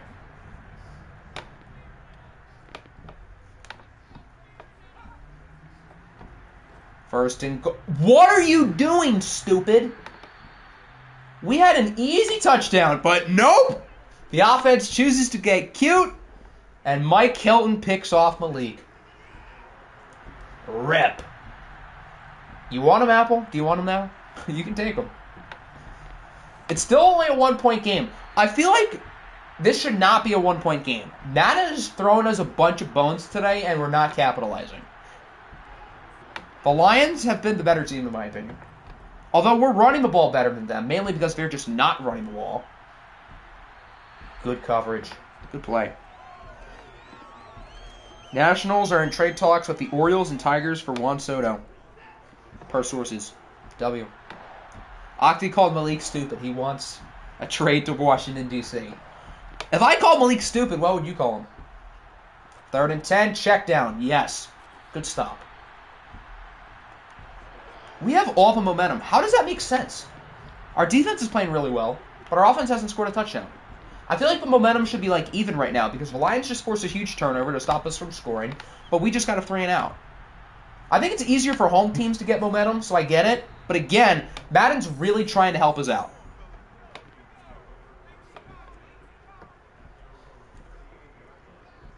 Class with Hector, I'd cry. According to Hector, me and Mr. Rob were born in the early 80s. Stop saying per sources. Per sources. 3rd quarter in the books, no score change. Minnesota almost got a touchdown. Keyword is almost. The Vikings do have the ball, so here we go. To determine who wins the NFC North, the loser has like a 50-50 shot to get in. So, the loser of this game could still get in. Malik Willis and the Vikings' first-round pick have been traded to the Tigers for Trey Smith, per sources. I mean, we could use a guy like Trey Smith, just saying. I thought Trey Smith was on the Jags, though. I was born in 1982, per sources. Denmark was born in the Stone Age. Denmark and Mr. Rob were born in the early 80s. Yeah, the early 1780s. They used to have lunch with Thomas Jefferson. Octi becomes a teacher, doesn't realize he is Hector, walks into class, and shuts the door immediately. The QB, oh! Okay. Well, in that case, I don't want him unless he can block. That was a ballsy throw for Terry McLaurin, but it worked. What have I done with this joke? Per sources. PTSD is post-traumatic, I think, stress disorder. I am back. I can in 7-6. I just had a stroke reading that. But, yeah, this is a close game. You just coming in. The Minnesota Vikings are marching on the doorstep for the lead. I heard that he's a criminal. Who, Randy Rosarena? He hit a woman once, I think. So, if he played football, he'd be a good fit. As the Vikings get the touchdown. Who did it? It's Terry McLaurin with the score. Time to go for 2 and take a 7-point lead. I don't trust our offense to run the ball up the middle. I also don't really trust us to throw it on the goal line, but I hope we throw it. Gibson's not good in short yardage. And it works. Henry Ruggs puts 2 on the board. So now the Vikings lead by 7. We could have had this game won if we didn't turn the ball over in the red zone earlier. I created the Roman Empire, per sources. Isn't Little Caesars like the president of ancient Greece? Little Caesar, the pizza guy? Yeah, him. President of Greece. I'm just gonna take a picture of that real quick for scientific purposes. I didn't mean to press the back button. Hold on. Denmark knows battle. Shouldn't that be Denmark knows ball? Well, I guess unless it's has to do with the Roman Empire, then I guess it would be Denmark knows battle.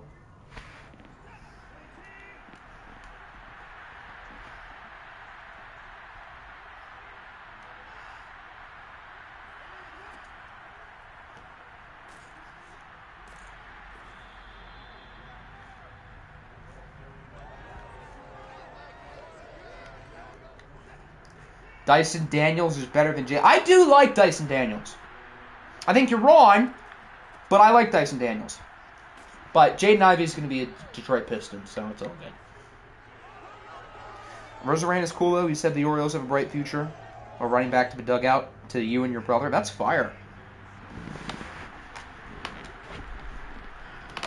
Cool guy. Minus the domestic violence thing, which I think ended up being all cleared up anyway. So, cool guy. I had a pet dinosaur, per sources. 3rd and 5, maybe the biggest play of the game. Lions have to convert here. Watson scrambles under pressure, throws off his back foot, and we do not have the right side of the field covered. And it's Deontay Johnson to add salt to the wound. Apple is 5 years old, per sources. Deontay has 100 yards. I totally saw that coming from a mile away going into the game. Pioneers will win the OFL. In order to win the OFL Bowl, you got to make the playoffs. And I don't know if that's overly likely. Denmark was there when the country Denmark was invented. I would find that funny, but how can one invent a country? That doesn't just happen. I'm just going to choose to invent a country in my backyard. How about that? Joe Mixon wins the MVP, per sources. You're wrong, per sources.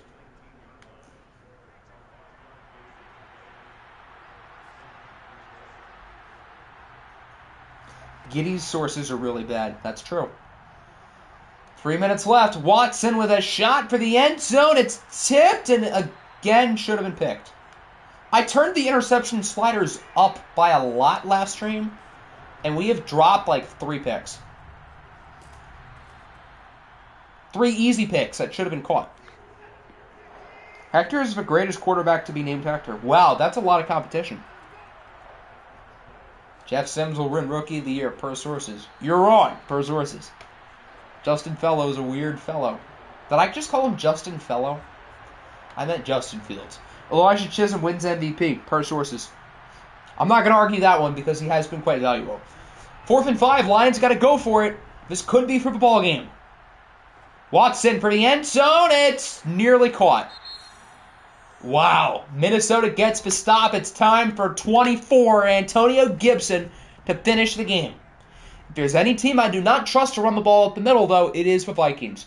Plus, the Lions get the 2-minute warning as a timeout. Okay, Gibson gets about 3. Not bad. I miss Smirnov. Don't we all?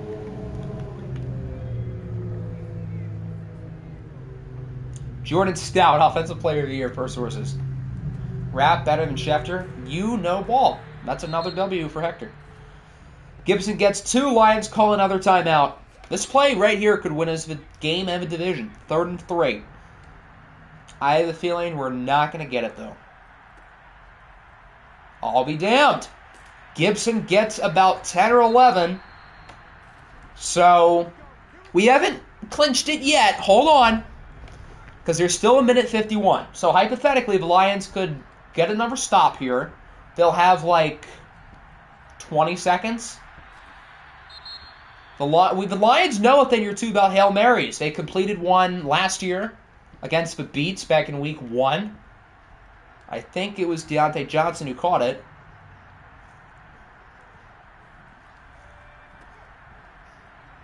And that's your ball game officially. So Gibson gets the first down. The Lions are out of timeouts. And the Minnesota Vikings will win the NFC North after starting 1-4. Couple of kneel downs from Malik, and the game is over. The Vikings are headed to the playoffs. I love when it's going to be a super chaotic Week 17 sim, and I have nothing to worry about. This is gold. Just thought about this, how CMC and Malcolm Tremblay are the same type of player, but whenever Tremblay typed the ball, he was good. And whenever CMC touches it, he was mid. So that's why you picked McCaffrey so early, because he's like Malcolm Tremblay. Looking at the numbers, Malik and Watson were both pretty good. I wouldn't say great, but they were both pretty good. Antonio Gibson was a beast. Loved what I got out of him. Deontay Johnson was quite good. McLaurin caught the game-winning touchdown. This game was not pretty at times, but the Minnesota Vikings are going dancing. As for the Lions, they can still get in, but they need some luck. So we're going to simcast the last, I think 5 or so games, and then we're going to get to our sim. The Jets and the Vikings both 1-4 to the playoffs. Imagine if the Jets and the Vikings play in the OFL Bowl. All right, so we've got Brooklyn, Baltimore, Saints, Falcons, Bucks, Tigers, Wizards, Rams, Huskies, Diablos. We're going to start with the Bucks and the Tigers. What did you miss? I don't know when you left, but we beat the Lions, so we won the division. We have not done the Wizards game yet, so we haven't gone through you guys. But we will for the next, couple of minutes. Do the gritty. I would if I had a face cam on. At the end of the day, Hector threw 4 touchdowns against the Vikings defense. Keep in mind, that was also in Week 4 when we were awful. We're a changed team from Week 4.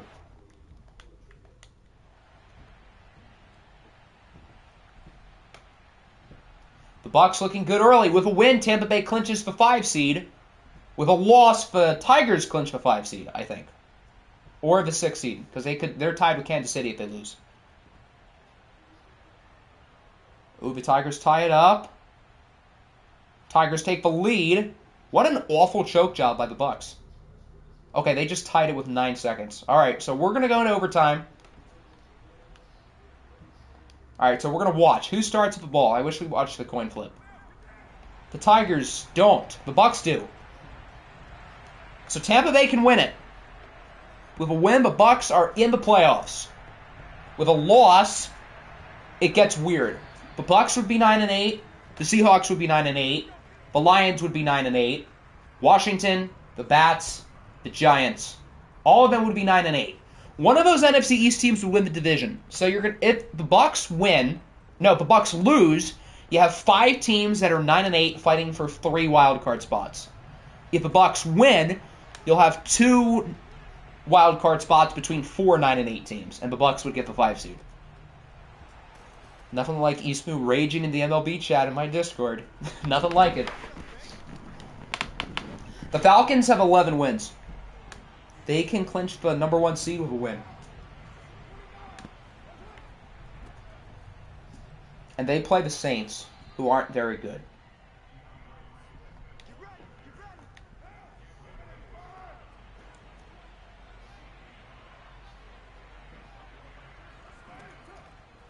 First and 10, Derek Carr, who apparently has Superstar. I didn't realize that.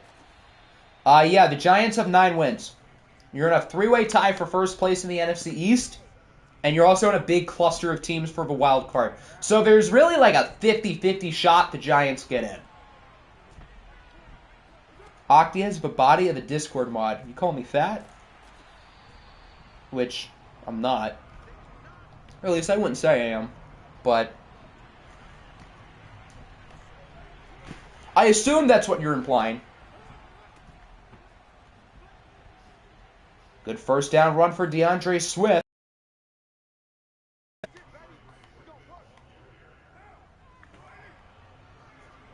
Yes, he did, per sources.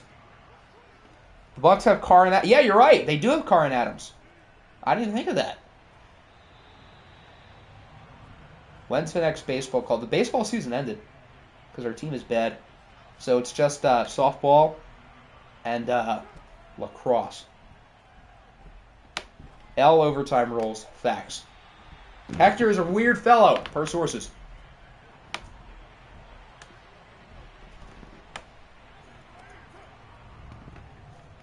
Third and 10. They got the first. Nice hit. When is lacrosse? Tuesday.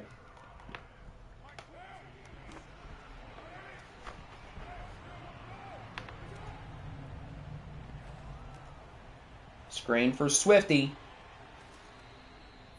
The Bucks are marching very close to the end zone. If the Bucks win, by the way, the Wizards officially clinch the AFC South. Although they should have clinched the division already, but this would make it official. 2nd and 5. Back to Swift. There's a flag. Looks like no one is getting their money. Probably going to be a hold. So it'll be like a 2nd and 13. Ali Marpet, Hobart University's very own. What 69? Oh, God. I remember when you asked me that like 2 years ago. Good times. Oh, they have Nyheim Hines, too. That's right. I forgot. They have Hines and Swift. 3rd and 8. Can the Tigers get the stop? Carr under pressure. Completes it, but out of bounds. So the Tigers will get an opportunity with the football to try to win the game.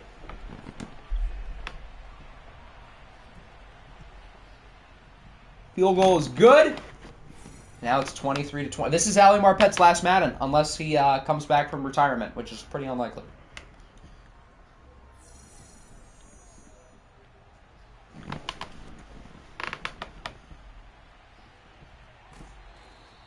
So the Tigers have 4:15. What happens in the event of a tie? If this is a tie, I think the Bucks clinch. Yeah, Tampa Bay gets the 5 seed with a tie. So a win is pretty much a tie for the Bucks. So they're just playing not to lose. For the Tigers, if it's a tie, they get the 5 seed no matter what. Because they can't go lower than the Chiefs, but they can't pass the Wizards. Stream every day this summer. That's not going to happen, but I will stream a lot because we've got 3 more seasons to get through. Who is Justin Tucker? I feel like I know this. Is it the Panthers? It might be the Panthers. I'm pretty sure it's Carolina. Who do you want to play? Honestly, I have no idea just because the NFC is so weird. Yeah, I really don't know. If Washington does get the 4 seed, you'll play the Bucks if they win or tie.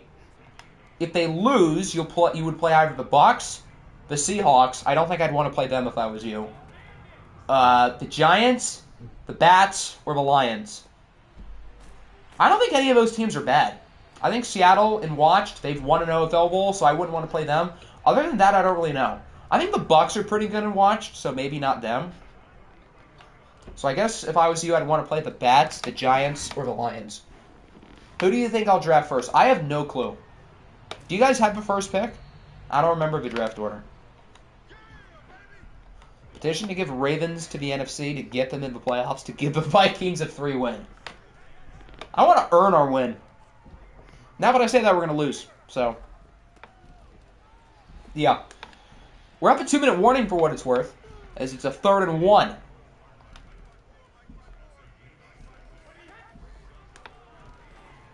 Brady goes short for McCaffrey, gets the first down, and is out of bounds. That'll stop the clock. Good play. Denmark pick Eastboo.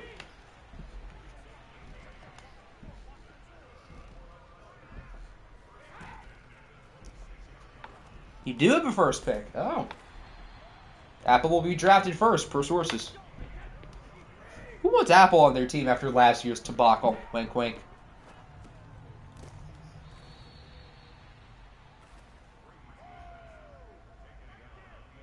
I want the Tigers to win so we can get chaos in the NFC.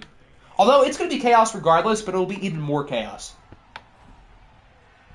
Brady throws it away. If they don't get it on 3rd and 7, do you kick the field goal or do you go for it?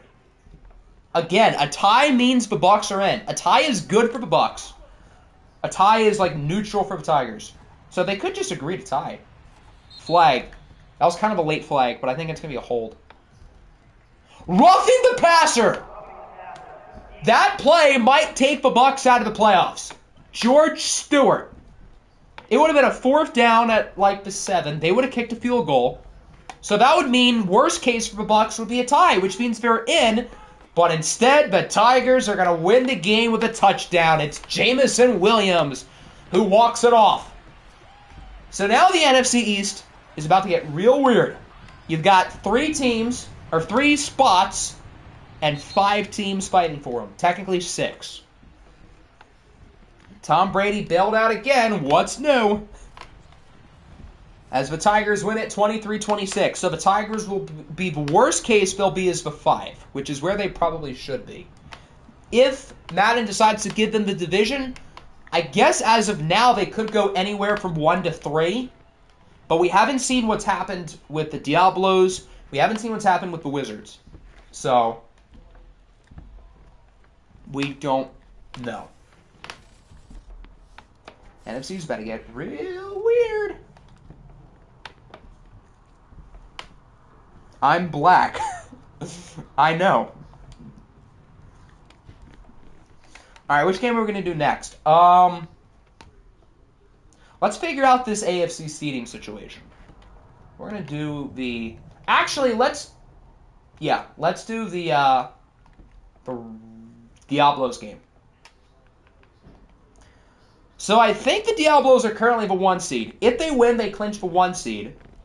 If they lose to the Huskies, then the Ravens will clinch the number 1 overall pick. We already know you're black. That's old news. Save the Tank Bowl for last. If the Huskies lose, I probably will. If they win, then the Tank Bowl is kind of pointless because the Ravens will get the number 1 pick regardless. I apologize if you hear the microwave going off in the background, by the way. All right, here we go. I did not mean to press that. We're not watching. We do not need to watch the Toronto Huskies play football. Lord knows we don't want to see that. I'm not used to the Diablos playing outside. This is really weird. Because the Diablos had a dome last year in OFL 21. You don't know who to root for because you want the 1 seed? Then in that case, why not root for Toronto? That was quick. Oh, this is going to be a bloodbath, isn't it? Oh, there's a field goal. Another field goal. So Toronto's kind of still in it. They're down by 14. Okay, they bring you within 1 score. Now they're within 4. We're going to move a little slower. The Diablos are just really trying to run the ball. They kick a field goal. 56-yarder from 4 eyes is good. So now the Huskies are trying to move down the field. Penalty against Clay Webb. 3rd and 9, incomplete. 4th and 9, incomplete. They have to punt it down at the 8. We're going to hop in. I don't think we've ever watched Hector in a watch game. Let's see what he's made of. From the 8, he needs to drive 92 yards down the field. They have 1 timeout to do it, and of course they're starting with a screen, which gets him 4. What a great start. Again, with a win, the Diablos get the 1 seed. With a loss, the Ravens get the number 1 pick. Deep shot downfield, broken up. Of course, Hector throws it where there's 3 defenders.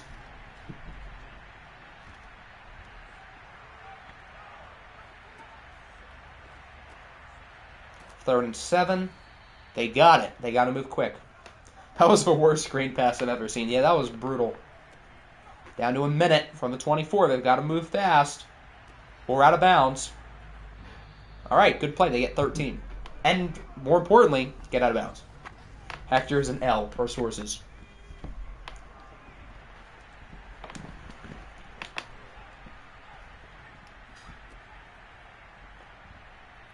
First and 10, under a minute.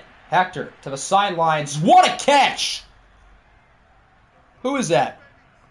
Andy Isabella. First guy in, last guy out type of receiver. Sneaky athletic. Literally, he's fast. Route runner. Type of guy you'd let your daughter date. What a stud. What an absolute stud. Now the 38. I often forget Hector is superstar, but he does. Big sack for Keanu Neal. That will take 20 seconds off the clock.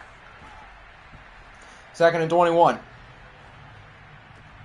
Quick throw. Out of bounds.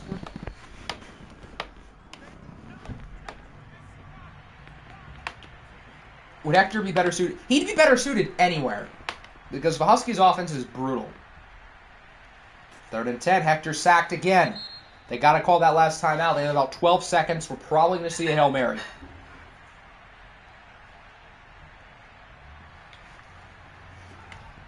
Hector's the IQ of a peanut.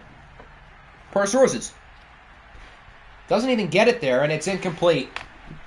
So the Diablos win the game. Mexico City will be the number 1 seed in the playoffs. They will get a first-round bye. As for Toronto, they are guaranteed to pick in the top 2. And they could be number 1 if punter Jordan Stout wins the Ravens a game at quarterback. Noodle arm. Was he even trying? I don't even know if he was trying to throw it to the end zone there.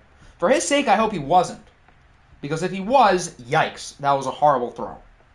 Both quarterbacks were pretty mid. Nobody ran the ball all that well. Dalvin Cook is injured. Okay, that's kind of a plot twist. Their backups are Raheem Mostert and Brian Robinson. That's a big deal if it's a serious injury. Uzoma played well. Cooper Kupp and Andy Isabella, the battle of the white slot receivers. Quez Watkins with a touchdown and nearly 100 yards. All right, I think we've got 3 more games left. We got the Atlanta game against New Orleans. We'll do that one now. We've got... Actually, no. I feel like it'll make more sense to do the Rams-Wizards game, even though that game is better. Because the Falcons are ahead of the Rams, so it would make more sense to do the Rams. It's been a good day for the Rams. They've already clinched the division with Seattle losing. The Rams should get a top 2 seed. They could go as high as 1 with a win and a Falcons loss. They really are about to go worst to first. What if El Salvador got an NFL team? That would be something.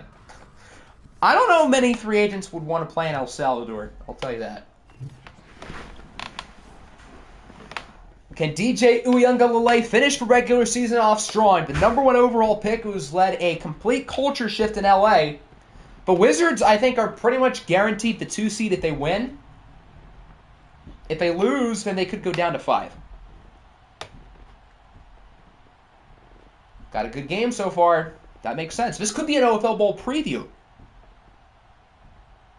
Rams now up by 11. Wizards answer, but it's not enough. The Los Angeles Rams win the game over the Orlando Wizards 31-26. So the Rams, worst case, they'll get 2. They probably will get 2 unless New Orleans upsets Atlanta. As for the Wizards, they are tied with the Tigers. The Wizards beat the Tigers twice, but Madden has not registered that they've clinched the division. Patrick Mahomes, on the other hand, probably has clinched the MVP. He played really well, so did DJ. IT, 4 yards a carry. Good stuff. Cole Beasley, another white slot receiver with a good game. I think Madden's going to say the Tigers end up winning the division. They shouldn't. The Wizards beat them twice. We watched both times when the Wizards won. But this is exactly what happened in the Eagles series in Season 3. We had beaten Dallas twice. We were a game ahead of them with the tiebreaker going into Week 17. We lost. They won. Dallas clinched the division. We got our revenge this year, but point remains. All right, 2 more games. The Falcons and the Tank Bowl. So, if Atlanta wins, they not only clinch the 1 seed, but they'll clinch the tied for best record in the league. If they lose, they'll be 11-6 with the Rams, so I don't really know who'd get the 1 seed. And then after this game, we've got the Tank Bowl, the Dan sweepstakes between the Beats and the Ravens. There's Aaron Rodgers leading the Falcons.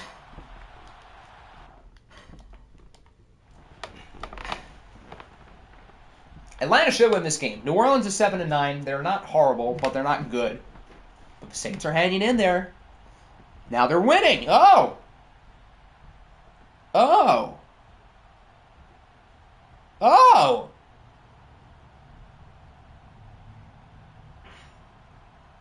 You want more chaos? You're getting more chaos. The Saints beat the Falcons 34-24. So Atlanta finishes 11-6. The Rams finish 11-6. We'll have to see if they played against each other and who won. I would imagine they didn't, because the Falcons won their division last year, and the Rams got last.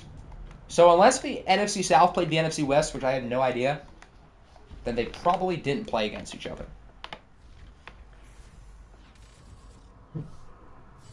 So after that, it would be divisional record.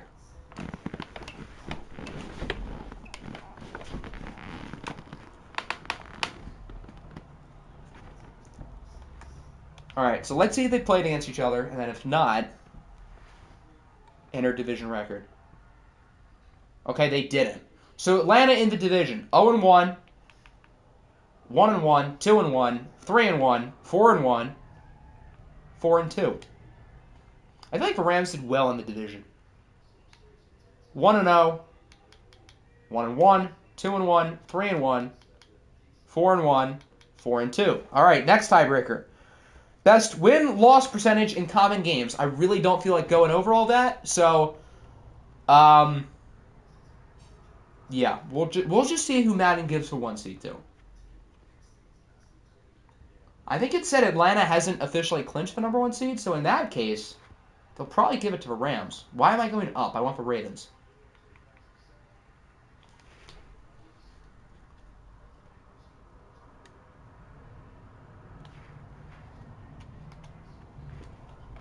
The final game of the season.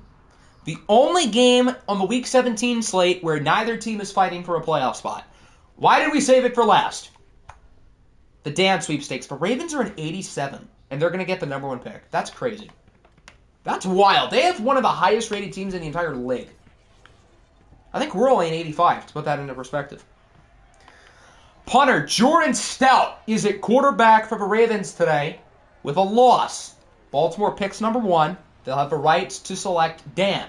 With a win, Baltimore will pick either 1 or 2. Apparently the Huskies don't want Dan, so the Ravens should get Dan regardless. But this would make it official.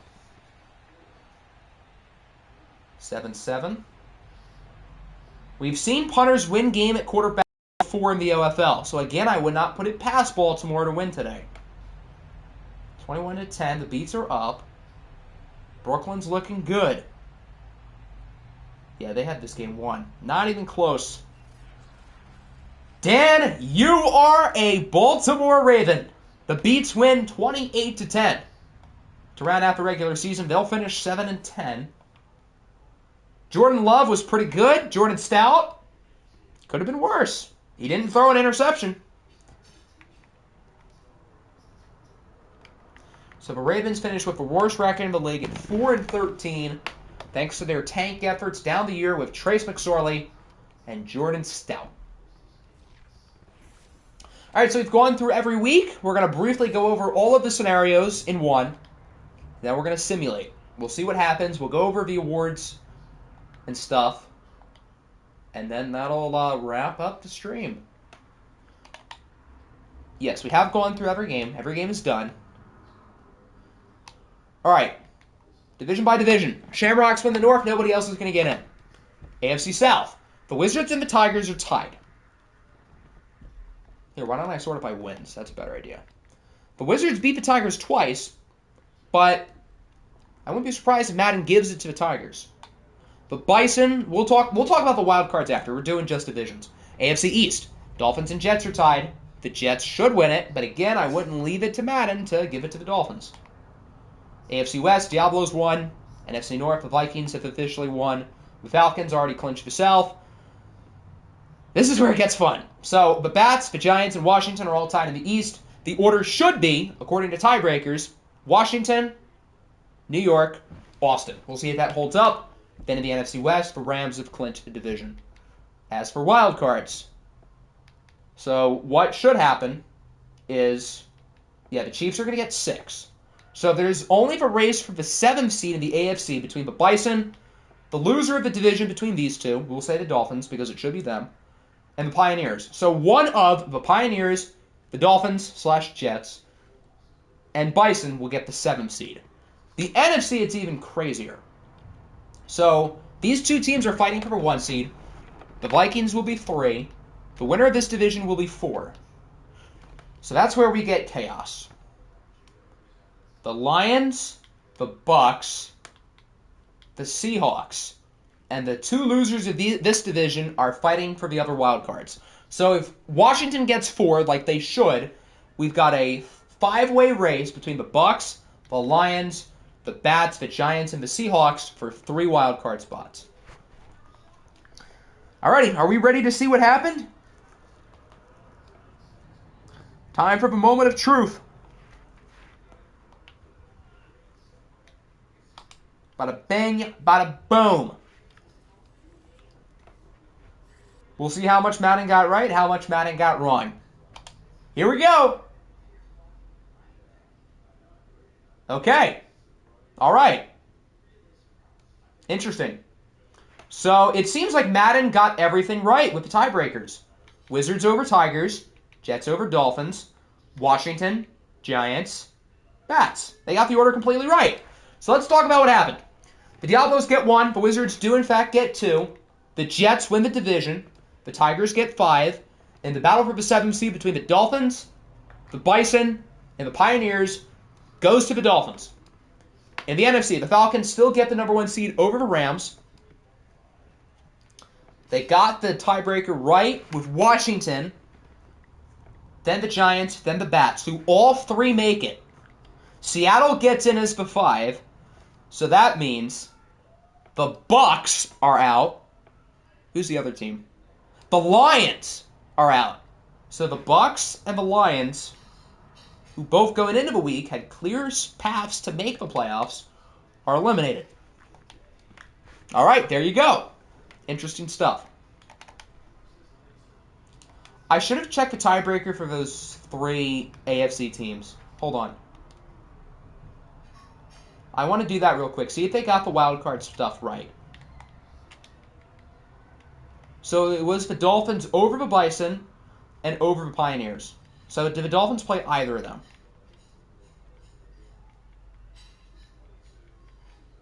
They beat the Pioneers. They did not play the Bison. Okay. So they deserve it over the Pioneers. I don't know what it would have been over the Bison.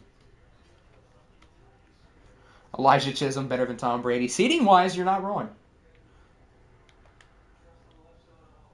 All right, let's take a look at the stats throughout the season. We'll talk about the awards and whatnot, and then we'll briefly look at the playoff matchups. Patrick Mahomes, pretty damn good. Derek Carr had 5,500 yards since when? We're going to do it by QB rating. I feel like that's the best way to do it. So among starters, Patrick Mahomes is first. Right behind him, we've got Lamar Jackson, Malik Willis, Elijah Chisholm, Dak Prescott, Tom Brady, Aaron Rodgers. So those guys will probably be the quarterbacks in the MVP conversation. I don't think anyone down here really has a shot. Maybe Watson? Oh, they didn't get in, so no. Who had the worst QB rating? Was it Hector? I'm surprised DJ's that low. It's not Hector, it's Justin Fields. As for the rookies, we've got Uyangalele,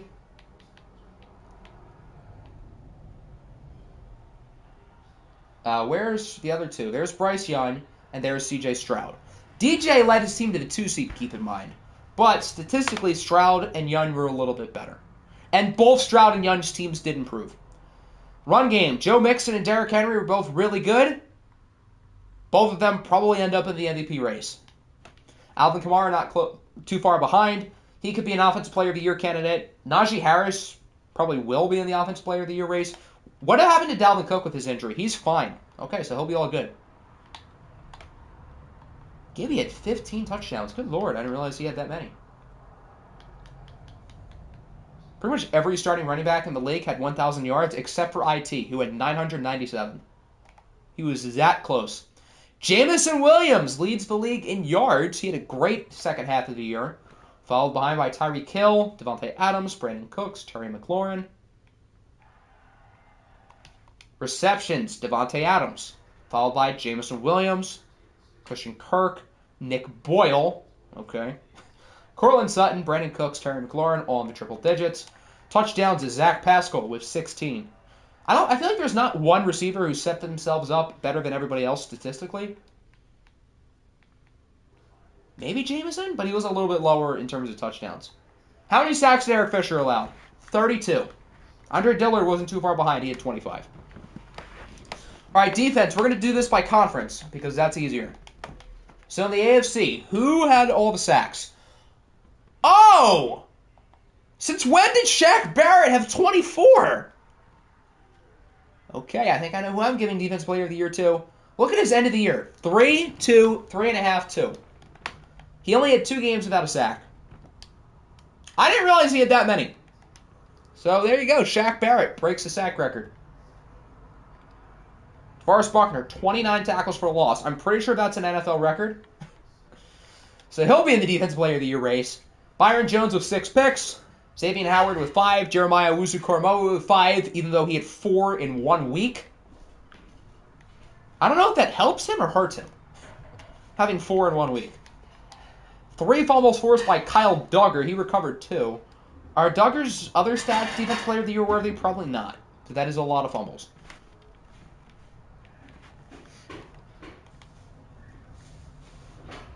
NFC. Fumbles. 2 forced by Harold Landry, Miles Jack, Roquan Smith, Darius Slay. No, Darius Slay had... No, he did have 2. Marcus Peters with 2. Teron Johnson, Cam Curl, Kendall Fuller, and Terrell Edmonds. 2 recoveries for Landry and Jack. TFLs. Tackle. We'll briefly look at tackles, but like Nicholas Morrow is not winning Defensive Player of the Year. So tackles isn't really as important. Cam Jordan with 25, 24 for Ogba. He had 18. Myles Garrett had 24. He had 24 and Barrett had 24. Huh. Okay, so both of them had 24 sacks. Wow. Fred Warner, 7 interceptions, 6 for DJ Reed, 5 for Josie Jewell, Christian Fulton, Michael Ojemudia, Derwin James, and Eric Stokes. I want to see Roquan Smith real quick. How many tackles did he have? 133, 3 interceptions, and 2 fumble forces. That's quite good. Did Fred Warner have any fumble forces? He did not. Okay. Kicking. Was anybody perfect throughout the entire year? Harrison Butker and Gordon Knight both did not miss a kick. And both of their teams are not in the playoffs. Who was the worst kicker? It wasn't Joey Sly. It was Chandler Stetton. Joey Sly was close.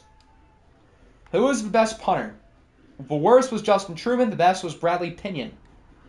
Most inside the 20, Johnny Hecker, Brett Kern, and Colby Wadman with 16. How many return touchdowns do we have? 1 for Quez Watkins and Raheem Mostert, and Tyler Lockett. All right, so obviously we're going to have our own vote for the awards. Those are the ones that are actually going to matter. Let's see who the game gave them to. Mahomes wins MVP. No real surprise. I don't really have any major gripes other than no Malik Willis. Coach of the Year goes to Bubba.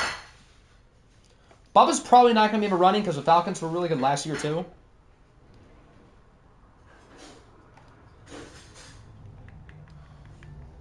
Then the NFC, we want the NFC. All right, let's talk about these rookies. So, it's probably going to be one of the 3 quarterbacks. I do want to look at John Vincent. Oh, Jeff Sims. I forgot about Jeff Sims. Yeah, we'll look at the 4 quarterbacks and John Vincent. Were you a good coach? I mean, you haven't done too many moves, mainly because you're new, but I would say so far so good. All right, there's Jeff Sims. Stroud. Young. And DJ. And then for receiving, wow, Jarvis Landry had a lot. We want John Vincent. Pretty good. All right, Defensive Rookie of the Year.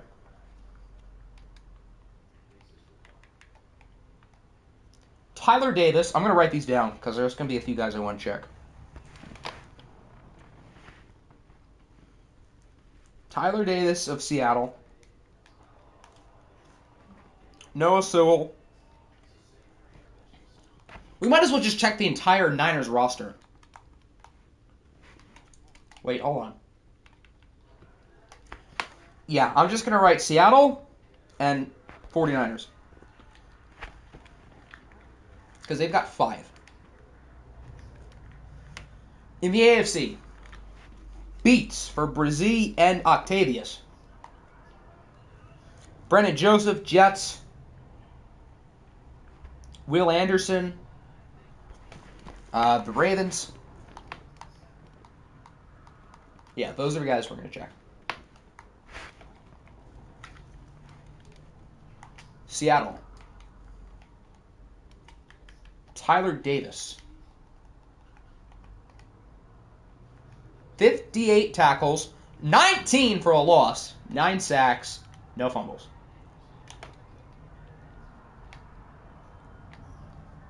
Brandon Joseph of the Jets. 111 tackles, 2 TFLs, 4 sacks, no picks, no fumbles. Will Anderson. 54 tackles, 15 for a loss, 5.5 sacks. The Niners, they've got like 5. Nate Lamb, 60 tackles, 16 for a loss, 8 sacks. Miles Murphy, 57, 14, 5.5. Noah Sewell, 132, 12, 4, 1. Shaq Burke, 60, 19, 3.5. Miles Curtis, 113, 4, 1, 1. Do they have anybody else? No. Any of those guys have fumbles? Miles Murphy with a 4 center recovery. And then the Beats, they had 2.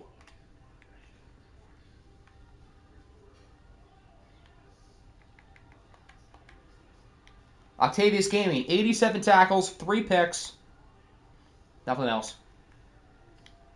Brian Brzee, 73 tackles, 16 TFLs, 11.5 sacks.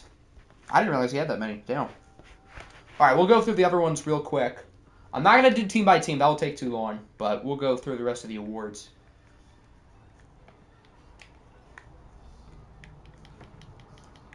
I'll check Kayshon Butte at the end, but I didn't see him in the running anywhere, so do with that what you will.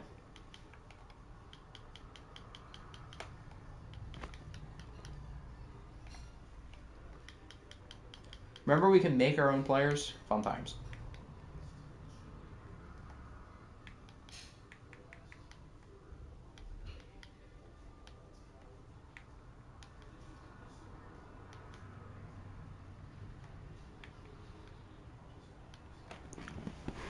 Terry McLaurin, best wide receiver, W.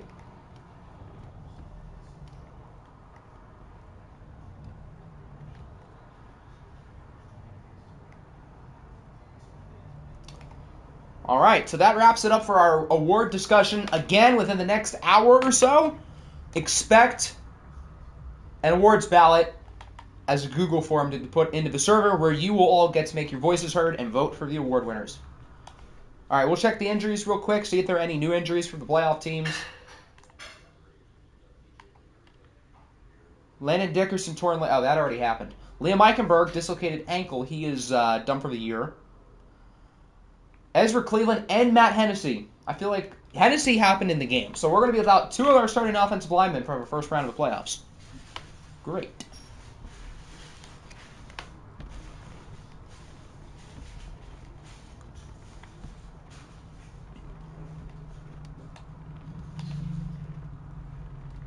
The Dolphins are quite a bit banged up. They are without 3 starters. J.J. Watt, abdominal tear. Is that new? I actually don't know if that was new or not. CeeDee Lamb, broken thumb. He's out 4 weeks. 1 more week with no Mac Jones. So if the Giants beat us in the first round, then Mac Jones will be back healthy. All right, that's everybody. So really no new major injuries. All right, I said I was going to check Kayshon Butte, so I'll do that real quick.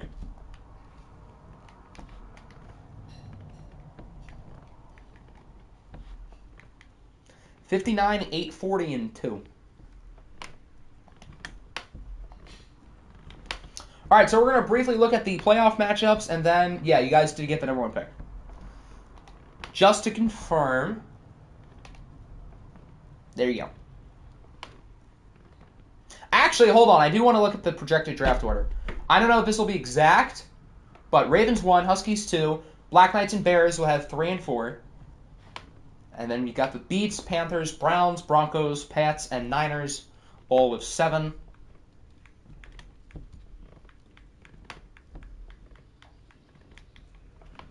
All right.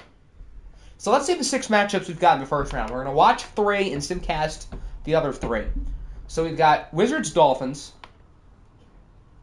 Shamrocks, Chiefs, Jets, Tigers, Rams, Bats, Vikings, Giants, Washington, Seattle, with the Falcons and Diablos as the 2 number 1 seeds. So that's going to wrap it up. Week 18 of the OFL season is in the books. Again, expect the awards voting to be open pretty soon. So, yeah, playoffs are going to start sometime this week. I'm not entirely sure when, but they're going to start this week.